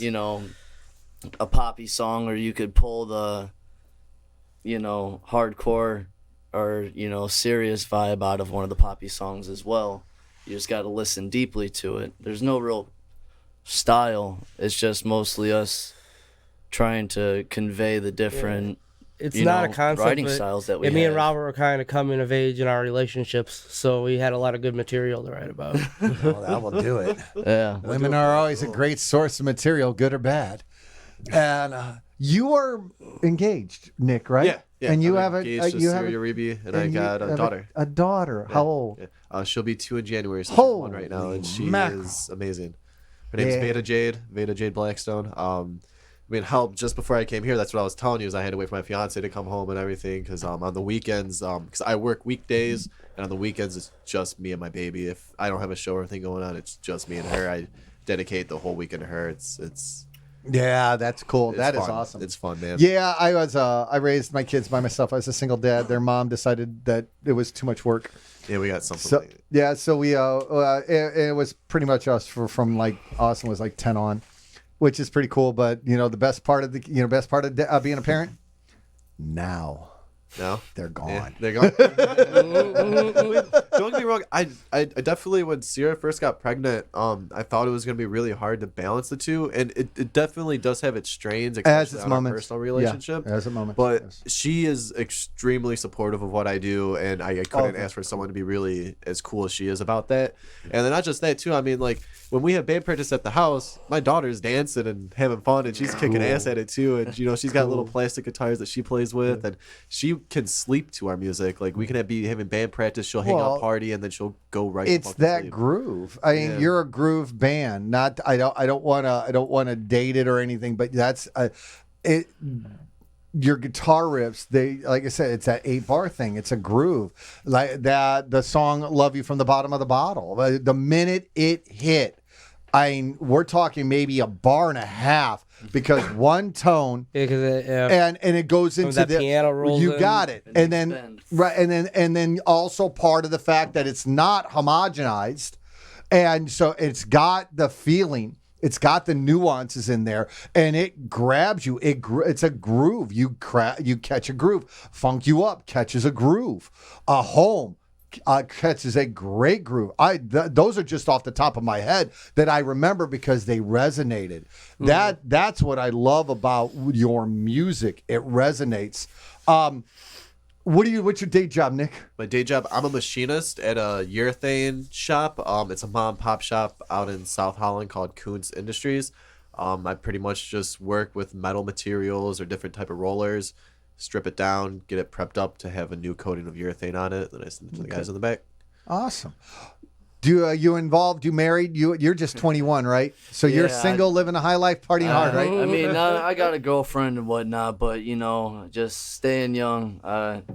I've been doing carpentry since I was 16, so I've been in and out of that. And so that's your day job? And not currently. It's getting cold. However, Robert's unemployed. I'm starting to get back with Abramson Incorporated. They're a real good company around here. That You paint? I don't paint. Too bad. I don't I need do someone that. to finish that. I just love working No, with I need wood. someone to finish that. I can't do that. Yeah, I can. Our bass player paints. See, Frankie can do I that. tried. Frankie's an artist. I tried the R, and all I did was fuck it up. Frankie But- can finish that for you for I a need someone good to finish. commission. A dear friend of mine, Chris Capuzzi. Love you. A dear friend of mine, Chris Capuzzi. Love you, Bubba. Did that in February, but he struggles more than anybody I know, and my heart always breaks. And he's finally gotten a break. He got a job at Ford, and I won't even bother him. I just need someone to paint the lines in. Faces And probably our do bass- that. Basis will do it. tried. I'll pay somebody. I need that fixed. If you're listening, you have a job. Yeah, Frankie. I give him my number. I'd love to talk to him. Send him on Facebook. Jim, you married? Or just No, girlfriend? I'm in a relationship. Long term. Yeah, I suppose. I You have suppose. to write a 14-track album. I've wrote a 14-song album about it. So That's got to be some kind of commitment there. So, and all your significant others are cool with this. What do Yeah. you do? What's your day job? I deliver pizzas at the moment. That's I what my make good youngest money son- off of it though. That's you what know, that's what my youngest son. My youngest son right now is at Pizza Hut. I probably make I make anywhere between 150 and 200 a night. So Yeah. That's What not do you bad. deliver for? Verona's in Hammond. Oh wow, I got to tell Kyle he doesn't make that kind of money. Yeah. Well, it's because we deliver to Hammond, EC, Whiting, Hegwish, South Chicago, Oh, Cal wow. City, Whiting, and we even deliver to Munster too. We go all the way south to Ridge Road. Come to Steak. Well, that works. That works. Sometimes you get Is that where very you live? pissed off about going to Munster. You live all the way on the Staker? Yeah, me and my fiance have our own house out in Steger. Oh, that's costly. Yeah. That's a drive though. That's a drive. It's definitely a drive, but it's cheaper than where I was at before, and it's mine. You know? Well, that's why I have this house here. It's way cheaper than living in Chicago. and it's yours. Yeah, it's mine. I own it. So yeah, I want to go back to I got to pull my. So the grooviest song is "Never Felt So Young." That's There's the poppiest. poppiest. That's the The poppiest. poppiest. Is it like what's the heaviest song on the album? Greatest song. Greatest song. Greatest song is the heaviest, And and I then didn't Let really It find Roll. it that heavy. It's the Sugar heaviest. if you get kind of Sugar Yeah, gets heavy I right at the end, but end. but it's more of like a ballad, like a very masterpiece. If the Twiddle song is the credits, Yeah. where did these names come from? If they don't have, I'm asking about the story of the songs have meaning, but the name might necessarily Be in the song. correct. Yeah. That's my point. Well, Where did the Twiddle song? Did you guys song, just come up with names like "Let It Roll" or "Step Into My Garden"? Where did you? Stepping in my garden, let it roll are ones that like those are the hooks in the song. You know what I mean? Oh, okay. The hook so of the song. so the has that, words are yeah. in the song. But like the Twiddle song was, I think we were calling it "Sunny Day Rain," Yeah. and then it kind of sounded like a band called Twiddle. It kind of like originally when it was being played on acoustic, it doesn't sound like that anymore. Now that it's like recorded and Well, produced. I saw the So, name. I saw the name and I thought of Dwight Twilley. So we decided Just to call it because the of Twiddle Twiddle. song. You know, That's funny. it's kind of like the Lemon song or like the Right. Swamp song. You know, like What the heck is a rembaba? no, it's Remember. Oh wow! Like, remember? You know, ghetto? Remember? We're all ghetto, huh? Remember? Remember? But do Gotcha. you know the Member Berries from Like South Park? Oh, They go, hey, mama, you remember Chewbacca? I remember. Well, there's a part in the song at the end that I heard that. Yeah. No, I heard that, Yeah. and I was in the car and I didn't know what song it was, but I remember you did that overdub because Yeah, it was, that's what it was, sounded like. It was Yeah, Frankie Frank. and Rob, or yeah, Rob and Frankie that did that. That's actually me singing though on the lead vocals for that song. Oh, it is. Yeah, Really? I sing the lead vocals I for gotta- that and "Stepping in My Garden." I'm the gonna. end I'm of gonna. and the end of Home, I'm and gonna- actually the beginning of Twiddle is also me too. I've got to sit with it some more and listen to it. Talk to me about the song "Home" because I really, really, really dug that song. That's a fun one. I really dug that song. What's the? I wrote that. Yeah, where um, did you get the inspiration from it? oh, What's I it had about? the- What's it about? I had like the beginning, like riffy, like the funky part. I had that forever, and then I finally was sitting with it one day, and I went into the ending of the song, how it slows down, and so I had all of it, and I had the lyrics like the look on your face is smoother than your smile, and I had it, and I was like, there's no way I'm gonna be able to sing this over this riff, so I was like, oh well, this is definitely for Rob to sing, you know what I mean? And it's literally about my girlfriend. It's about her, and there was actually a point in time we were arguing, and I was all like, you'll always have a home with me, like, so that's where the meaning of the song comes from. It's literally from a conversation we had. Oh, that's cool. So like, yeah. So when you start writing, do you write a song with you and as the thought of singing it until it gets? A lot of these songs are like that. They're they're personal songs, But then, how do you decide when you want to sing or when Rob sings it? Most of them are for Rob. Okay. On this next album, I do definitely want to sing a bit more. I just want to sing. I want to do that. I want to start singing some of my own songs because I think that. Like there's a lot of emotion that it gets attached to them, a lot more and I want to have some of that emotion for myself. You know what I mean? Oh, I got you. So this next album will definitely be more of like a 50-50 split. So we kind of got to find something for me and Rob to do when we're not singing. You know what I mean? Right. But Home, yeah, was a very personal song. But I love that Rob, because we split it. I sing the second half and he sings the first half. I know that was a fun song because of how I dig funky it ended Yeah. up It's getting. it's funky, and then it agree. just Yeah. it goes into that really like emotional jam, It's- Yeah. My top 3 on this album is "Love You from Bottom of the Bottle," "Home," and "Funk You Up." That's my top 3. And then if I got my top 5, it would be "The Greatest Song Ever." It'd be the greatest song ever, and then "Let It My Roll." songs are in there. Yeah, you like I, Let It I Roll? just dig them. It's the guitar playing.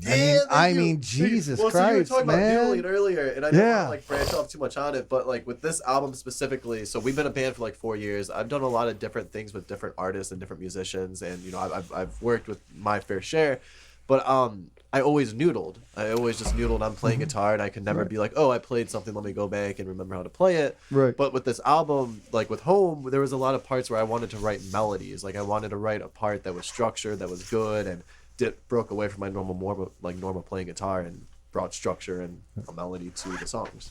Right. So it was a lot of fun. Well, I especially could, with that song. I would, if I pulled them up and showed them to you, if I could find them. Yeah, you reminded me of my friend Scott, because he did that. He noodled all the time, and years later, I heard those riffs in songs. Yeah. Because it was something like Jim, like you were saying, you have a thought in your head, a riff, maybe a structure, maybe or Rob, you might have a verse or something in your head, but you don't know what to do with it. It's just there. Scott had a song. I heard him play it. It was at a studio that we had in LA, and it was right around the Rodney King riots. And it was a kind of a rough time at that point. At that time in LA, I was dating a young black lady, and I was a young white guy. And we had a lot of fun. And that was way before cell phones. A lot of fun. We had that was way before cell phones, and we were aware because we were watching it. My friend Scott, he had no clue the riot was going on, and he's doing he's riding the bus trying to get back into the valley. But he had this, and I came in on him, and he had this structure. He was just noodling this riff, and it was the 3 days the city was locked down on the riots, and we took a bus to see him, and because we were by Santa Monica, and we were going out to the valley because it was the only place we could do something, and we stopped by his house, and he's playing it, and I wrote the song I called the Riot Song, and it was basically about the verdict and all that. We have a song called Riot. Based on that riff. Based on that, I wrote it in 20 on the bus ride, 20 minutes on the way home. And that's cool how that works. Yeah. And so I definitely identify. And do you ever hear, Rob, or Nick, do you ever do something, or you hear something and all of a sudden something just clicks? Well, it's like in have you seen Dewey Cox with No. John C. Riley? Oh, yeah. No. He portrays like the Beatles and the Beach Boys. Oh, yeah. Okay. Yeah, I know what you're talking Yeah, about. so it's almost like where someone says something and they're like, you just got to walk hard, you just got to go through life and you just got to walk hard. And then, as a songwriter, you kind of sit there and you go, walk hard. Walk hard. And then you take it home with you. Right. Right. And a lot of that goes on. Right. It's like instantaneous inspiration. Well, that's talent and creativity. What were you say? For me personally, Yeah. no, I mean, like, pretty much, like, to go on to what he said, when we meet up and one of them say, hey, I have a song, I have a rhythm, or I have a chord progression in mind, it's as soon as I hear what they're going to play, I almost come up with what I want to play almost exactly. Like, with Sugar, when you get a chance to listen to Sugar, it's got a really good melody line. That's the best and guitar it's part on more the like- album. It I is think. really? It's like kind of Yeah. like I liked the demo of it, which no one will ever hear, but I like the someone will demo a hear lot 20 more. years. But like this one, what's on the album's pretty good. But the melody that follows it, as soon as Rob played Sugar, I was like, I know I want to add.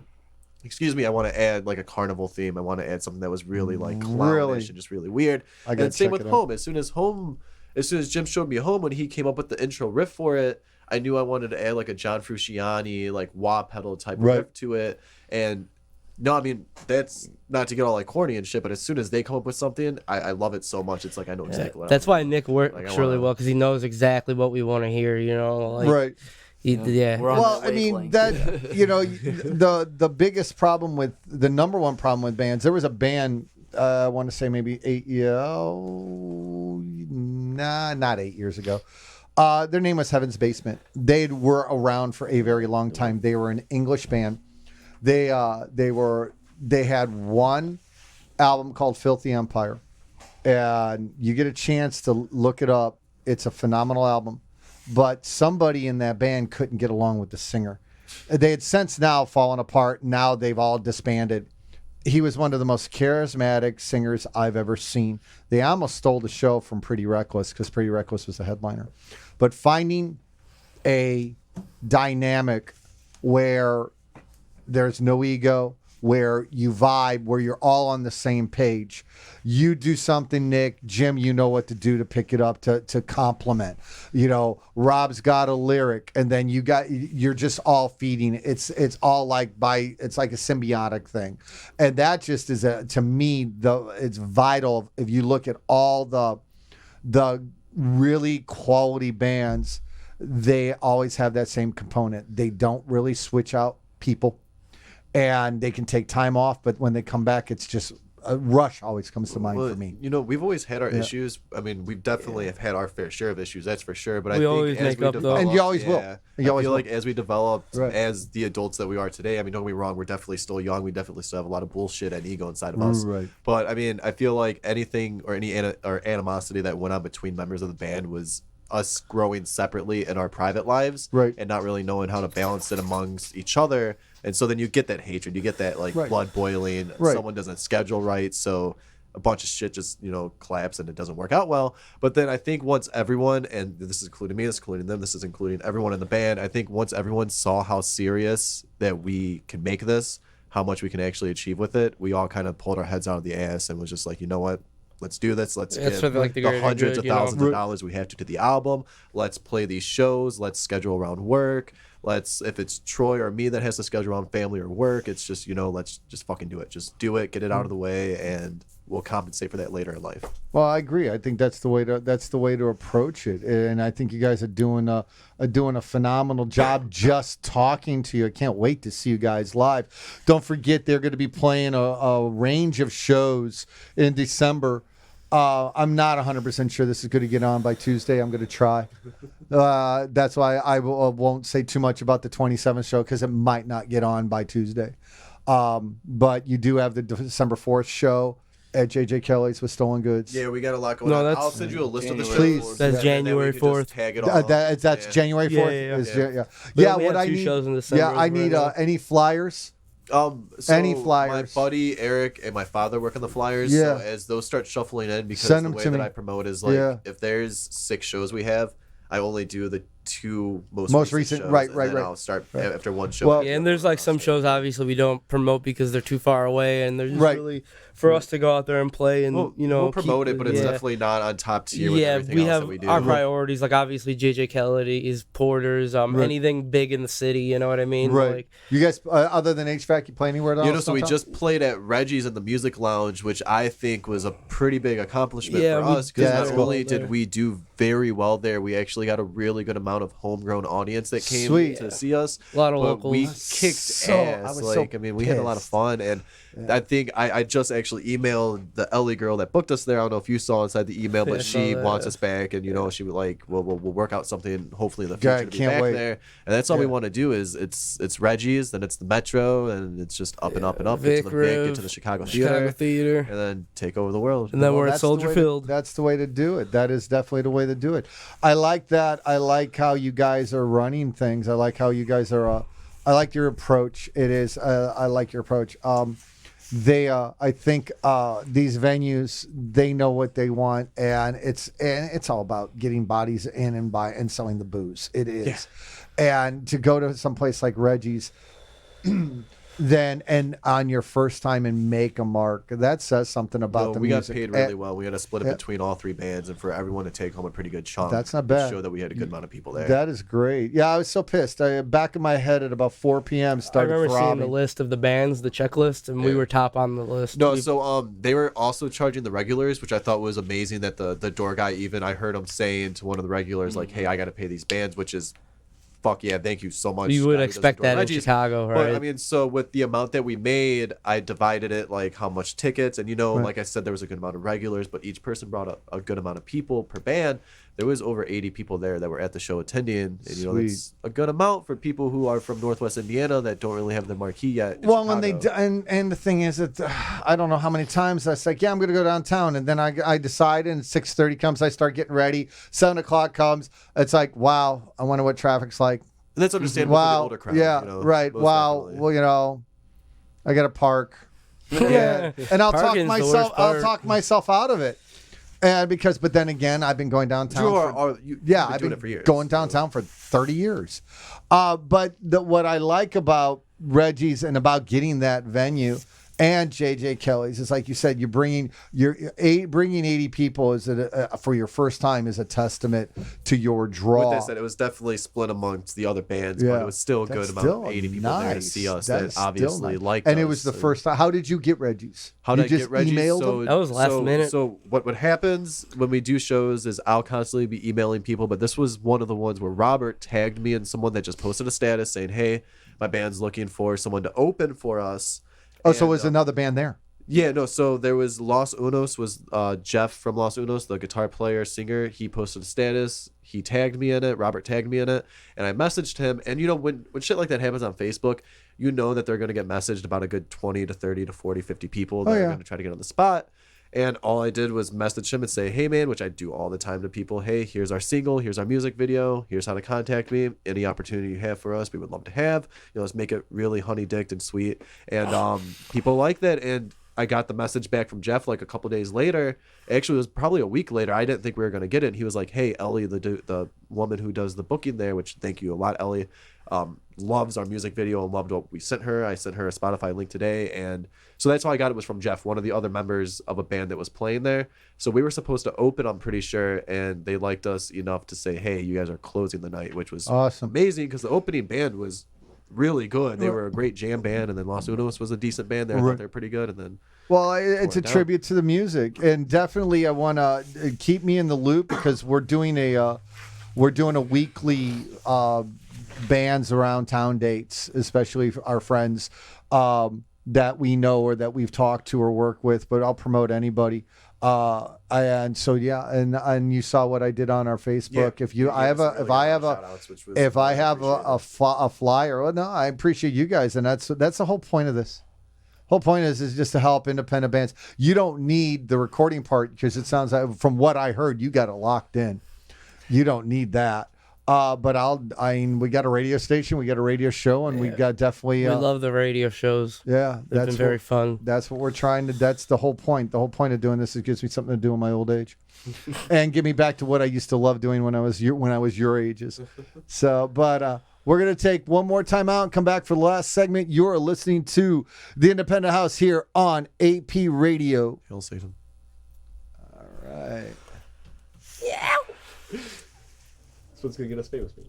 Cool. Do you have any? I'm gonna ask you this on air too. Have you guys had any label interest? I've sent our when we first had our single, just when we just had the single, sent it out to a few record labels on the internet, but never have gotten any response back because it probably just went in somebody's spam folder, you know. Yeah. That happens a lot. You know, but Really just wait for someone to come and I see just us. really I think we just need to keep doing what we're doing, and I think that it will pay off. If we keep doing Eventually shows and there'll be that releasing one music. guy. There will be that one guy in that that one sees dive us, bar. and he He's will just say, like, "Hey, "Hey, you want to here's my card." sign? Like, come see us tomorrow." Exactly. Do you mind if I take another beer? Go no, help yourself. Help yourself. That is fine. Like I said, anything I can do to piss off Albert, I think I try. Put you on my body. All right. All right, we don't have too much more. Like I said, you guys are probably going to pretty much. We're an hour 15 into the chat. I think we've had some good content. Yeah, well, that's all. Yeah, I mean that's my thing. You It's do just it a really free. comfortably. Like Yeah, It's it's really just- it's very relaxed. That's what it's just a discussion. It's more discussion about just throw things any in about the tissue? song. Right there. You hand me a napkin. My thing is I really like, because there was a story that came out. I think it was the University of London. I think it was the University of London. I can't remember. It was definitely an English university, but they did a study in 2015 and how music has changed in the last 40 years, and especially in the pop era. And it's become more homogenous because we are programmed mentally. We want it easy. So if Ariana Grande sounds like Taylor Swift, and Taylor Swift sounds like Selena Gomez, and Selena Gomez sounds like Demi Lovato, and Demi Lovato sounds like Justin Bieber, and Justin Bieber sounds like this and this and that, we don't want to think. you don't want that. Yeah, we're dumbing ourselves down. We don't want to think. But you don't have to think for our music either, you know? No. But the thing is, it's But not. entices a lot more thought. It's not a thought. It's a groove. You know, Yeah. if you're talking pop and it's feeling. all right, it's all auto tuned. They all sound the same. You couldn't recite a lyric because they're vacuous nonsense. And other than Taylor Swift, who's just dogging about some guy who pissed her off. Yeah. You know, that's it's some of the best bands I ever saw. They want to play a song, and this is the whole blues thing. You guys, and I will ask you this on the air because it's a thought I want to get down. You guys ready? Yeah. All right. Welcome back here to the Independent House on AP Radio. We were off air and we were talking about how the last 40 years, a study was done in 2015 about how, and people that follow the Facebook page see me rail on several things, and I have three pet peeves, and one of it is some homogenization of music and how simple people want the music to sound now. But like Jim said, he said your music is it's.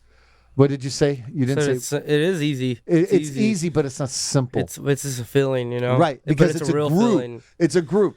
Thought provoking. Unless you're somebody that like EDM music, that's just driven by bass. There's really nothing there. It's just driven. It's a reason to jump up and down. There's a groove, and then they're simple. And when things are auto-tuned, and when things are cut and pasted to where they're not trying. I had a band in here. They only came in for one session because I knew it wasn't going to work, because the bass player couldn't get the concept of this tape machine. He said, can we set that aside and do another take? It's like, no. And he was getting frustrated with me. And finally it was a husband and wife, and the guitar player, the husband, we said at the same time, it's like, this is linear. You can't cut and paste. He spends too much time in the box. Yeah. Where, okay, I'm going to save that take, and I'm going to pull that take over here, and I'm going to put it there. And that's not wrong, but it's not wrong. But when you start, like we were talking earlier, if you have 8 good bars, and then all you do is copy and paste that 8 good bars, there's no tonal change. Yeah, because he's not going to play those 20 bars the exact same way. You're gonna bend the note a little differently. You're gonna inflect it a little differently. It might be just a little off, but it's buried, and that's all. That makes it easy, but it doesn't make no it human mistakes. right. You know, it doesn't make it simple. You know, where everything is all in the box, everything. I took my girlfriend to see Sierra for her birthday. And I like R&B. I do. I love Motown. I love disco. Absolutely love it. And Sierra is hot and musically, physically, everything. She's awesome. You know, there were 12 people on that stage and not one instrument. What the fuck? Not one. And you know Blew me away. And that's insane. She was because- singing to a track. Yeah. And I guarantee you part of the time she wasn't singing. Karaoke. You got it. She was karaokeing her own stuff. See, and then that sucks because then you do find some artists, like I've seen Kendrick Lamar live and I've seen Childish Gambino live, which are modern day rappers, and they have bands They with have a them. whole They have band there. whole bands with them, like a bass player Right. who's slapping that shit and Right. going hard. Exactly. A guitarist who takes a solo or a drummer. So to go on to what you're saying is, yeah, that sucks when music is so simplistic and it's really easy to be made and like, Right. crafted and just shoveled out into the mainstream. got it. But then you do find a couple of those artists that are hidden that might be doing the mainstream music, but they But they're still doing have it. They're putting soul into yeah, it. they're putting Right. a lot of heart and energy Well, into it. it goes to every era. You take the 90s era. Grunge wasn't the only thing. It wasn't all about Nirvana. Yeah. It wasn't all about that alternative. It wasn't all about Pearl Jam. Four Non-Blondes, one of the most revolutionary bands of the 90s, came out in 1990. They would have been great if Linda Perry could have gotten over her stage fright.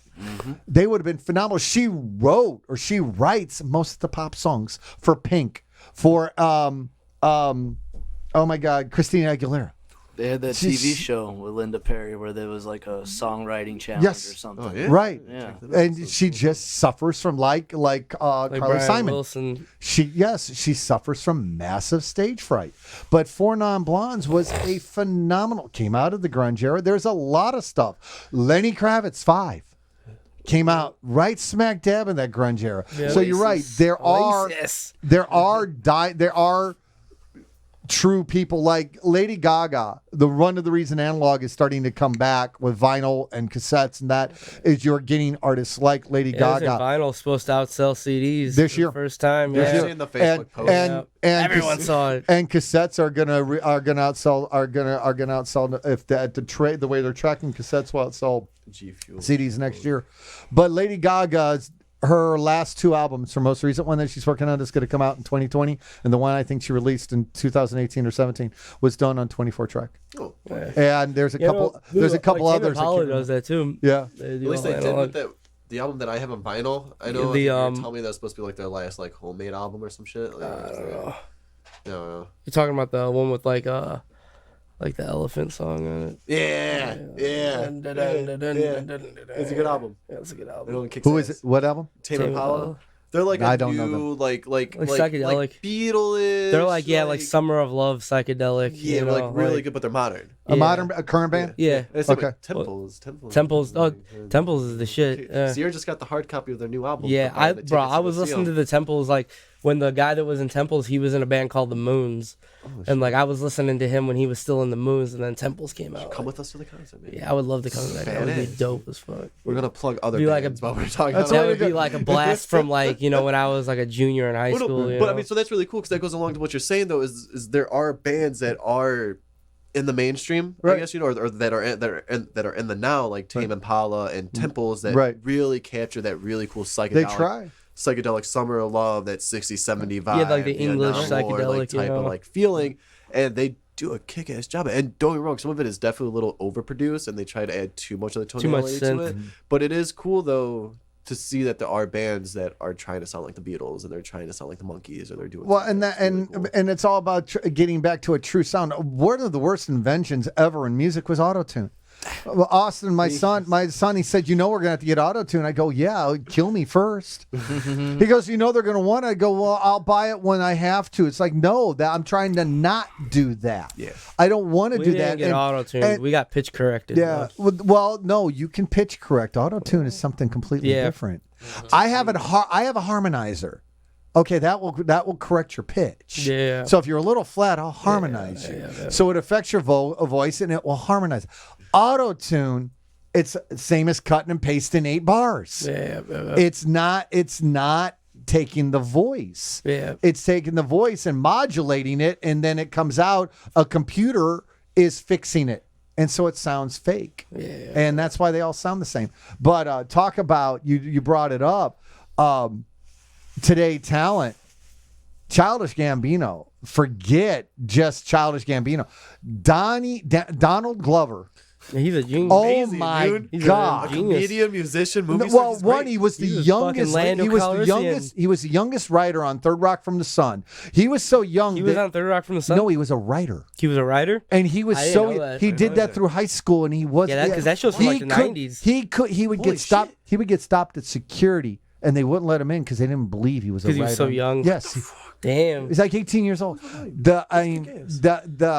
I only found out maybe a year ago because I've heard of Childish Gambino. I don't watch videos. I'm an old guy, not interested He's great. in videos. Well, I saw it. And I knew the song, but then I saw the video. I don't know where. It's like, oh my shit, that's Donald Glover. You know, he's And got you know something- he's in Community, Yeah. that TV show, Yeah. which was hysterically funny. And yeah, he talk about a talent. He's got a lot of political stuff that is very hard hitting, and if you're into that kind of music, it's definitely really good to get into. But then there's a song that I really like by my fiance loves, and my daughter even sings along to it. It's called Redbone. Yeah. So I always thought that was a female that was singing that song, but that's him. Yeah. Yeah. Like That whole That's album such is a really good. good I don't know if album. you've Well, actually what he listened to does- the Childish Gambino. Yeah. Redbone, yeah, no, that's him singing, but you That's think it's right. like a woman because it's Redbone. I'm pretty sure it's about like they're women, but oh my god, dude, no, he kills it No, in that song. I think dude. isn't Redbone, and that's like a light skinned. I think that's what that means. Yeah, it's a light skinned black person. They're called Yeah. Redbone. All I know, Yeah. love the song, love Yeah. the lyrics, love the vocals in it. He's what a talent. I mean, absolute talent. But to spin that back to go what we were talking about, the homogenization of music, and like how you said, I think no, it's you. When I talk to people about rap, you got somebody come in and they bring in this little controller, or they want to get their beats off of YouTube. But then you go back to a time where, for me, rap was Curtis Blow, was Sugar Hill Gang. Wu-Tang. Well, no, even before that. We're talking 78. Oh. Rap Talking was like with those rap, underground yeah, parties, rap was really rap was done Rap on the wasn't even a thing right. yet. Well, Literally them just, like, sure. doing The parties. very Yeah. first rap song was Rapper's Delight. Rapper's Delight. Yeah. Yeah, and if you see and it wasn't a video because it was shot on film, but when you see them perform it, that's a full band. Well, it's cool. That's a full band. Like you said, slapping the bass and the way they're grooving, because it's all Motown funk, Yeah. and they're just rhyming to it. And then you get some Sampling the Stone. beat, Sly and the slowing Family it Stone. down, Yes. speeding Right. it up. right. Yeah, hitting on the one. Yeah, exactly. I mean, Brothers Johnson, man. I tell you that just kills me. I love that stuff. They're For nothing me, wrong with funk, man. that stuff for It me gets is that is where, and even when you get into Wu-Tang, and then you get into what Dre did, and what Ice Cube did. I mean, I was right smack dab in the Bloods Crips of 1988 with NWA. I was right there. You were right there You with, know, like, the you Biggie know, and Tupac. You said you were there by the you know riots who and made everything, and not a lot of people know this. Rick Rubin. No, You know who made rap popular? Rick Rubin. A white Jewish guy. Yeah. Rick Yep. Rubin. You look at any old still of NWA or Eazy-E or any of them, the white guy was at the board because that's who was making the There's music. interviews with Rick Rubin, and he talks about how, like, back in the day, he always loved rap, and he always loved, like, black people's music, which Yes. is obviously great music, and not he was responsible for damn near all that happening. Yeah, him and Suge Knight. Suge Knight, that's Because a Suge whole Knight, nother story. Suge Knight found all the gangsters and the You know, thugs just in that the he hood. strong armed a lot of Yeah, people, Yeah. and doing what he Authentic. wanted. Yeah, and, yeah. Well, no, they were not nice people. Yeah. So they were a not. lot of them, if like you look into a lot of their like biographies and a lot of who they are, a lot of them were just artists. Like Dr. Dre was just an artist. He was just a Yeah, person he that was in the wasn't, disco. He wasn't really super hard and shit into it. And then when Suge Knight gets mixed in with like NWA and all that group, Suge Knight was the one that really pushed the strong arming gangster. Right. They bring well, the money but then, into it but all, you know what I mean? but Ice-T was a drug dealing gangster, and Ice Cube was a drug dealing gangbanger, and Dre, he beat the living shit out of a female A&R person, which they just completely ignored in the biopic. Did you know Tupac was supposed to try out for Bubba from Forrest Gump? That doesn't surprise Could me. you imagine how different that movie That would would have been hysterically That would've been funny. amazing. But yeah, then on the flip side, he does that Poetic Justice with Janet Jackson, and he does an interview years later, and the bitch changes her number like 3 days after they're done shooting the film. Because, she was so mainstream, and he was this ghetto gangster dude. And, but I mean, his rap, what he said, Brenda had a baby about I think it was his sister or someone 15 years old got knocked up by an older guy. And then you listen to what Dre said I just read an article with him, I think 2 days ago. Today's rap is about quantity, not quality. Yeah, I saw that same article. Yeah, it's about quantity, and he couldn't have nailed it. There's some quality though. But like he's talking about the business. Yeah, the business. And it goes into the pop. Industry plants. The pop, the labels, the pop, what makes it on every radio station in Chicago. They're more interested in how many like-sounding young chicks with nice asses they can get out or young pretty boys they can get out than quality. So when a Gaga does come out, and she might be like Madonna, she might be out there and shocking to get established. But then once they're established, then you see the real person. And then it's like, oh my God, this person's talented. Look at Gaga in her meat dress, but then Gaga goes and almost wins an Oscar. Or But then playing you have with the Tony complete Bennett. opposite. Right, exactly. You have like what Jim was saying about the industry plants is you do have these people like Hobson and don't get me wrong. If I have this Hobson. wrong, My I God. completely apologize, The but you have ill people mind like of Hobson. I who got sit turned there on with and him. Whoa. No, but so he's super great, and I could be wrong, but there are a lot of people who are like Hobson that they go on this super controversial route that gets people hooked on it. Like, oh, they're talking about us. They're talking about the common man. They're talking about someone who wants to sit here and fight against the man or against the corporation. Right. But then you turn around and them motherfuckers just doing it for money, though. They're not really doing it because they believe in it. They're doing it because it sells albums. Hobson it sells records, did. It sells I shows. think it was the ill mind. He did the ill mind like I think it was 20,000. I think it was 5 where he's in the 5 desert and he talks about God. He's Yeah, that was talking really to God. good. That was That's- the first one that got me hooked. That was his best one because Yeah. then I don't want to listen to you bitch about your baby mama. Yeah, there was the I'm rest of them, yeah. I'm sorry. That she got you, that she told the authorities you're that right. you're some child molester, and now you're banned from going to Australia. No, but that was the one when he was in the desert that showed the true emotion. That showed exactly what you wanted to see. And then the one he did about when he left his label. Don't put your. That's a Taylor Swift thing then- here. that was like Don't 7 or whatever. don't put your business out there. You know that's gonna sell, so that's why you're doing it because it's giving the middle finger to the big guy, which Right. everyone's obviously against. Right. But we're sitting here like, hey, labels, if you want to give us money, Fascist go on and give us money. publicity. Right. But it's also Well, the thing is that I think 7, it was his label. And so you basically write a song, it was his label. But then he left it because he supposedly his partners were mismanaging because in the rap he's bitching about where's all the money. Well, you spend all the goddamn money, he dude. says, I'm doing all the work, but you got all the gravy. I don't want to hear a song. You know what? My life is hard enough. I don't need to hear about your shit. Can I be honest with I you? really don't care. Right. Like, I'm sorry. All I do is I'm- I go on stage after a couple beers and I play guitar. If someone wants to give me 20 grand and they keep some other money besides that, I went on stage, got drunk, and played guitar. I'm not worrying too much about it, to be honest. Just And give me 20 money. grand I'm is not arguing. fine. I'm not going to argue with that. I'm definitely not going to argue with that at all.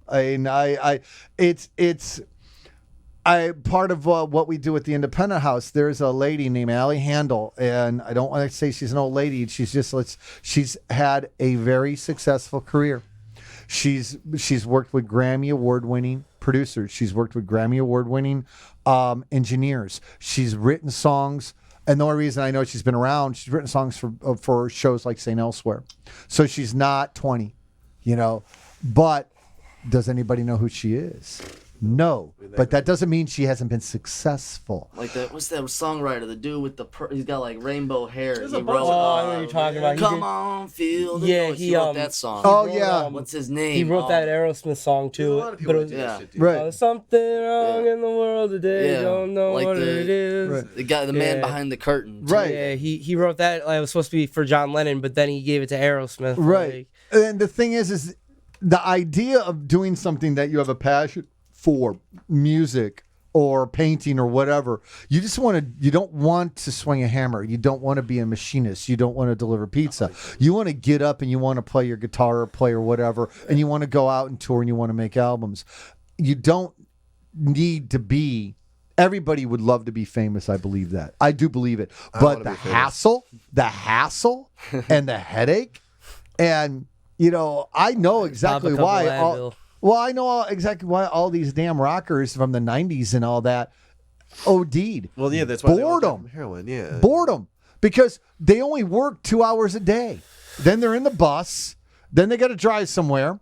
Then they're pulled out of bed at 3 p.m. for a sound check. Then they've got nothing to let's do. be serious. Then they go on stage for 2 hours and they go somewhere else. What else am I going to do in my life? Is that really boring though? Like, don't I get think me that wrong, would be you fun. You There's get always bored. somebody who wants your issues over their own Right. issues. But the way I see it is like, dude, if someone wanted to wake me up out of my bed at 6 a.m. to go to a sound check and shit, then Hell, But the and- thing is you get to a but point that's what where you're driving for. But Yeah, right, we it's want that different, right it's now. In different, 10 yeah. years, we won't want that. Exactly. And also, Yeah. knowing millennials, isn't it a good thing to only like be active 2 hours out of the day? well, Isn't that like the true, millennial but the motto? thing is too much idle Work time. easy, not hard. I don't know if you guys know who Stephen Clark is. That wrong. Yeah. You would, because you're a guitar player. He drank himself to death and died. He was a guitar player for. He wrote that stupid riff. For Photograph. Oh, I hate that riff. Everyone thinks it's so great and it's so bad. But he drank himself to death and he died. And he was in Def Leppard. And I was at that point in my life, I was very good friends with Duff McKagan, the bass player from Guns N' Roses. Yeah. And they were best friends. And watching him freak, because he had the same thing. You go to Duff's house, there's a gallon of vodka here, there's a fifth of rum there. They're empty. He was doing the same exact thing. So, and the thing is that's not what they start and tend to do. That's what they become because they're bored. And I speak from experience because I know people that they told me this. But yeah, that my claim to fame is I'm. If you dig through the liner notes and use your Illusion 1 and 2, my name's somewhere on there.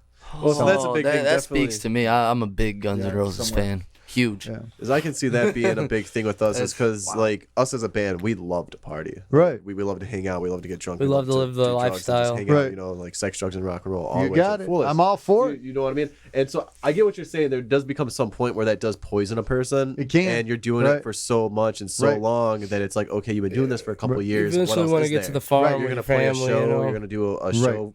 What? It's 100 days out of the year, like It's all time and place. There is a band. They're signed to Fearless Records. They got an album coming out next year. Their band's called Waylon, and they tour 300 days a year. They play the Forge. They play these little places out in Rockford. They, yeah, Waylon. You probably have. If you've played out, you probably they are everywhere. where are they from? Grand Rapids, Michigan. No. You will. They, like I said, this is the longest break they've taken in 8 years because they're working on a follow-up album. They tour 300 days a year. They get in the crowd to meet. They meet and greet. They talk, and they're saying, "Hey, if you like us, like you said, Nick, go buy our merchandise. Exactly. We're out here doing that. Not a single beer on that stage. They wait till after the show.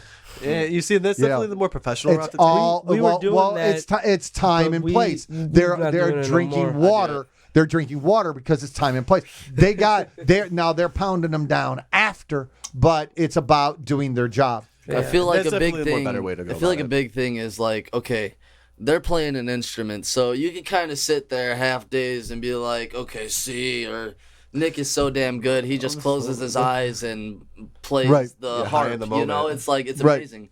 But me being a singer, I do follow that where it's like, okay, I might have a drink of Frank's Jack and Coke or Right. a sip of beer, but I can't finish a whole drink before the show because the way I move Right. is gonna stir that up. So I prefer being sober. And Right. then, like you said, after it's just no holds bar. Right. Exactly. There And are the some thing, times where you're on stage and you got to run off. and you're lucky now because back then, singers had to deal with smoky environments. Yeah.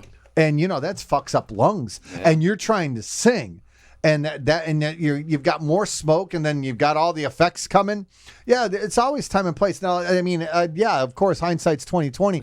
I spilled an entire drink on a mixing console. No,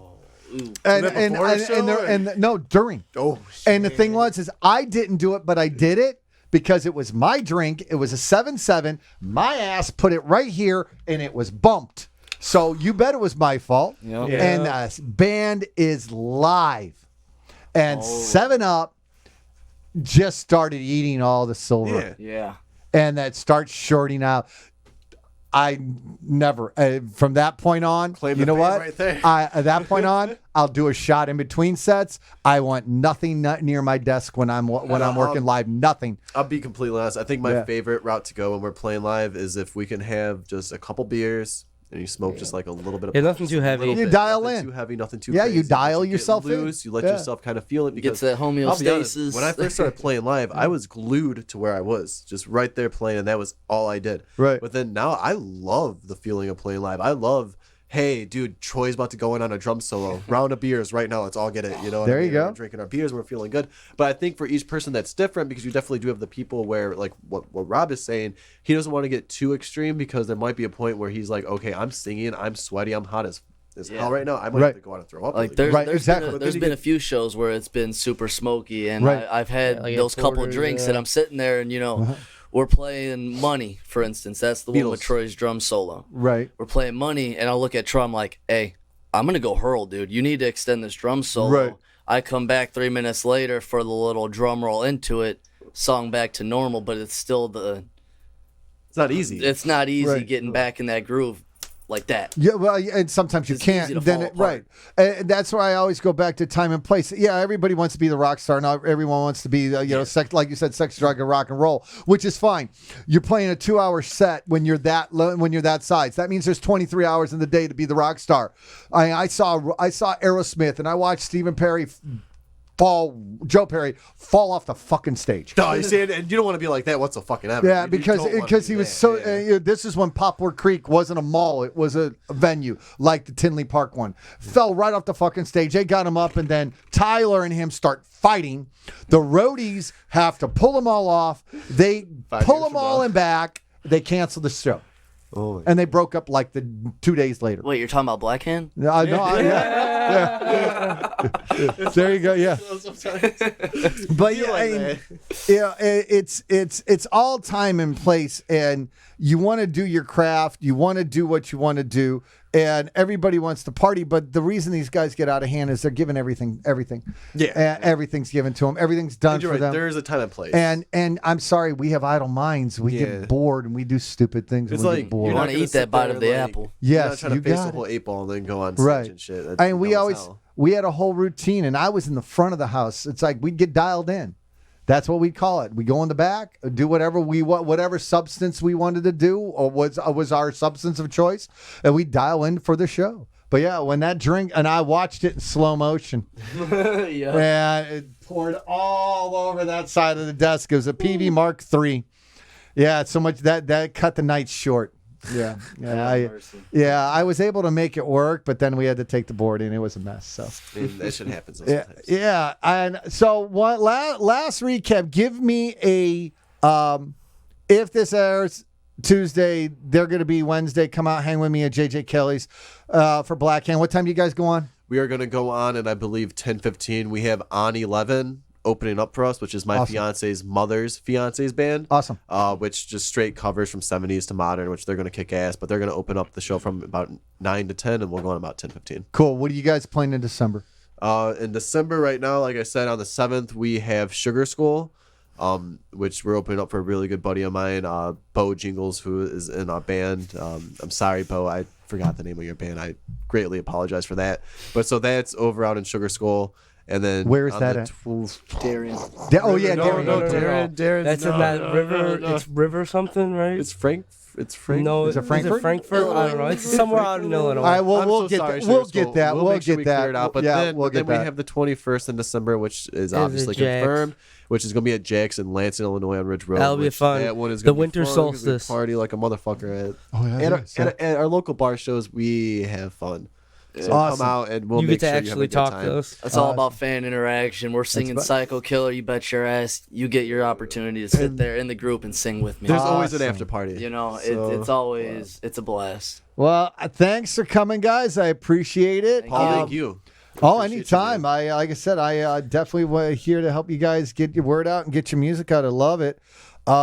Very talented band. I don't blow smoke up people's ass. I've done this a long time, and I'm the type of person that says, "Do I look fat in that dress?" Yeah, you do, babe. Change it. Your album's solid. Your album. Your album is very solid. It is really straight up rock, and it blew me away. And That's more about the available. it blew me away. And That's available on just about every major yeah, source. buy it. I hate streaming. Stream it. I hate.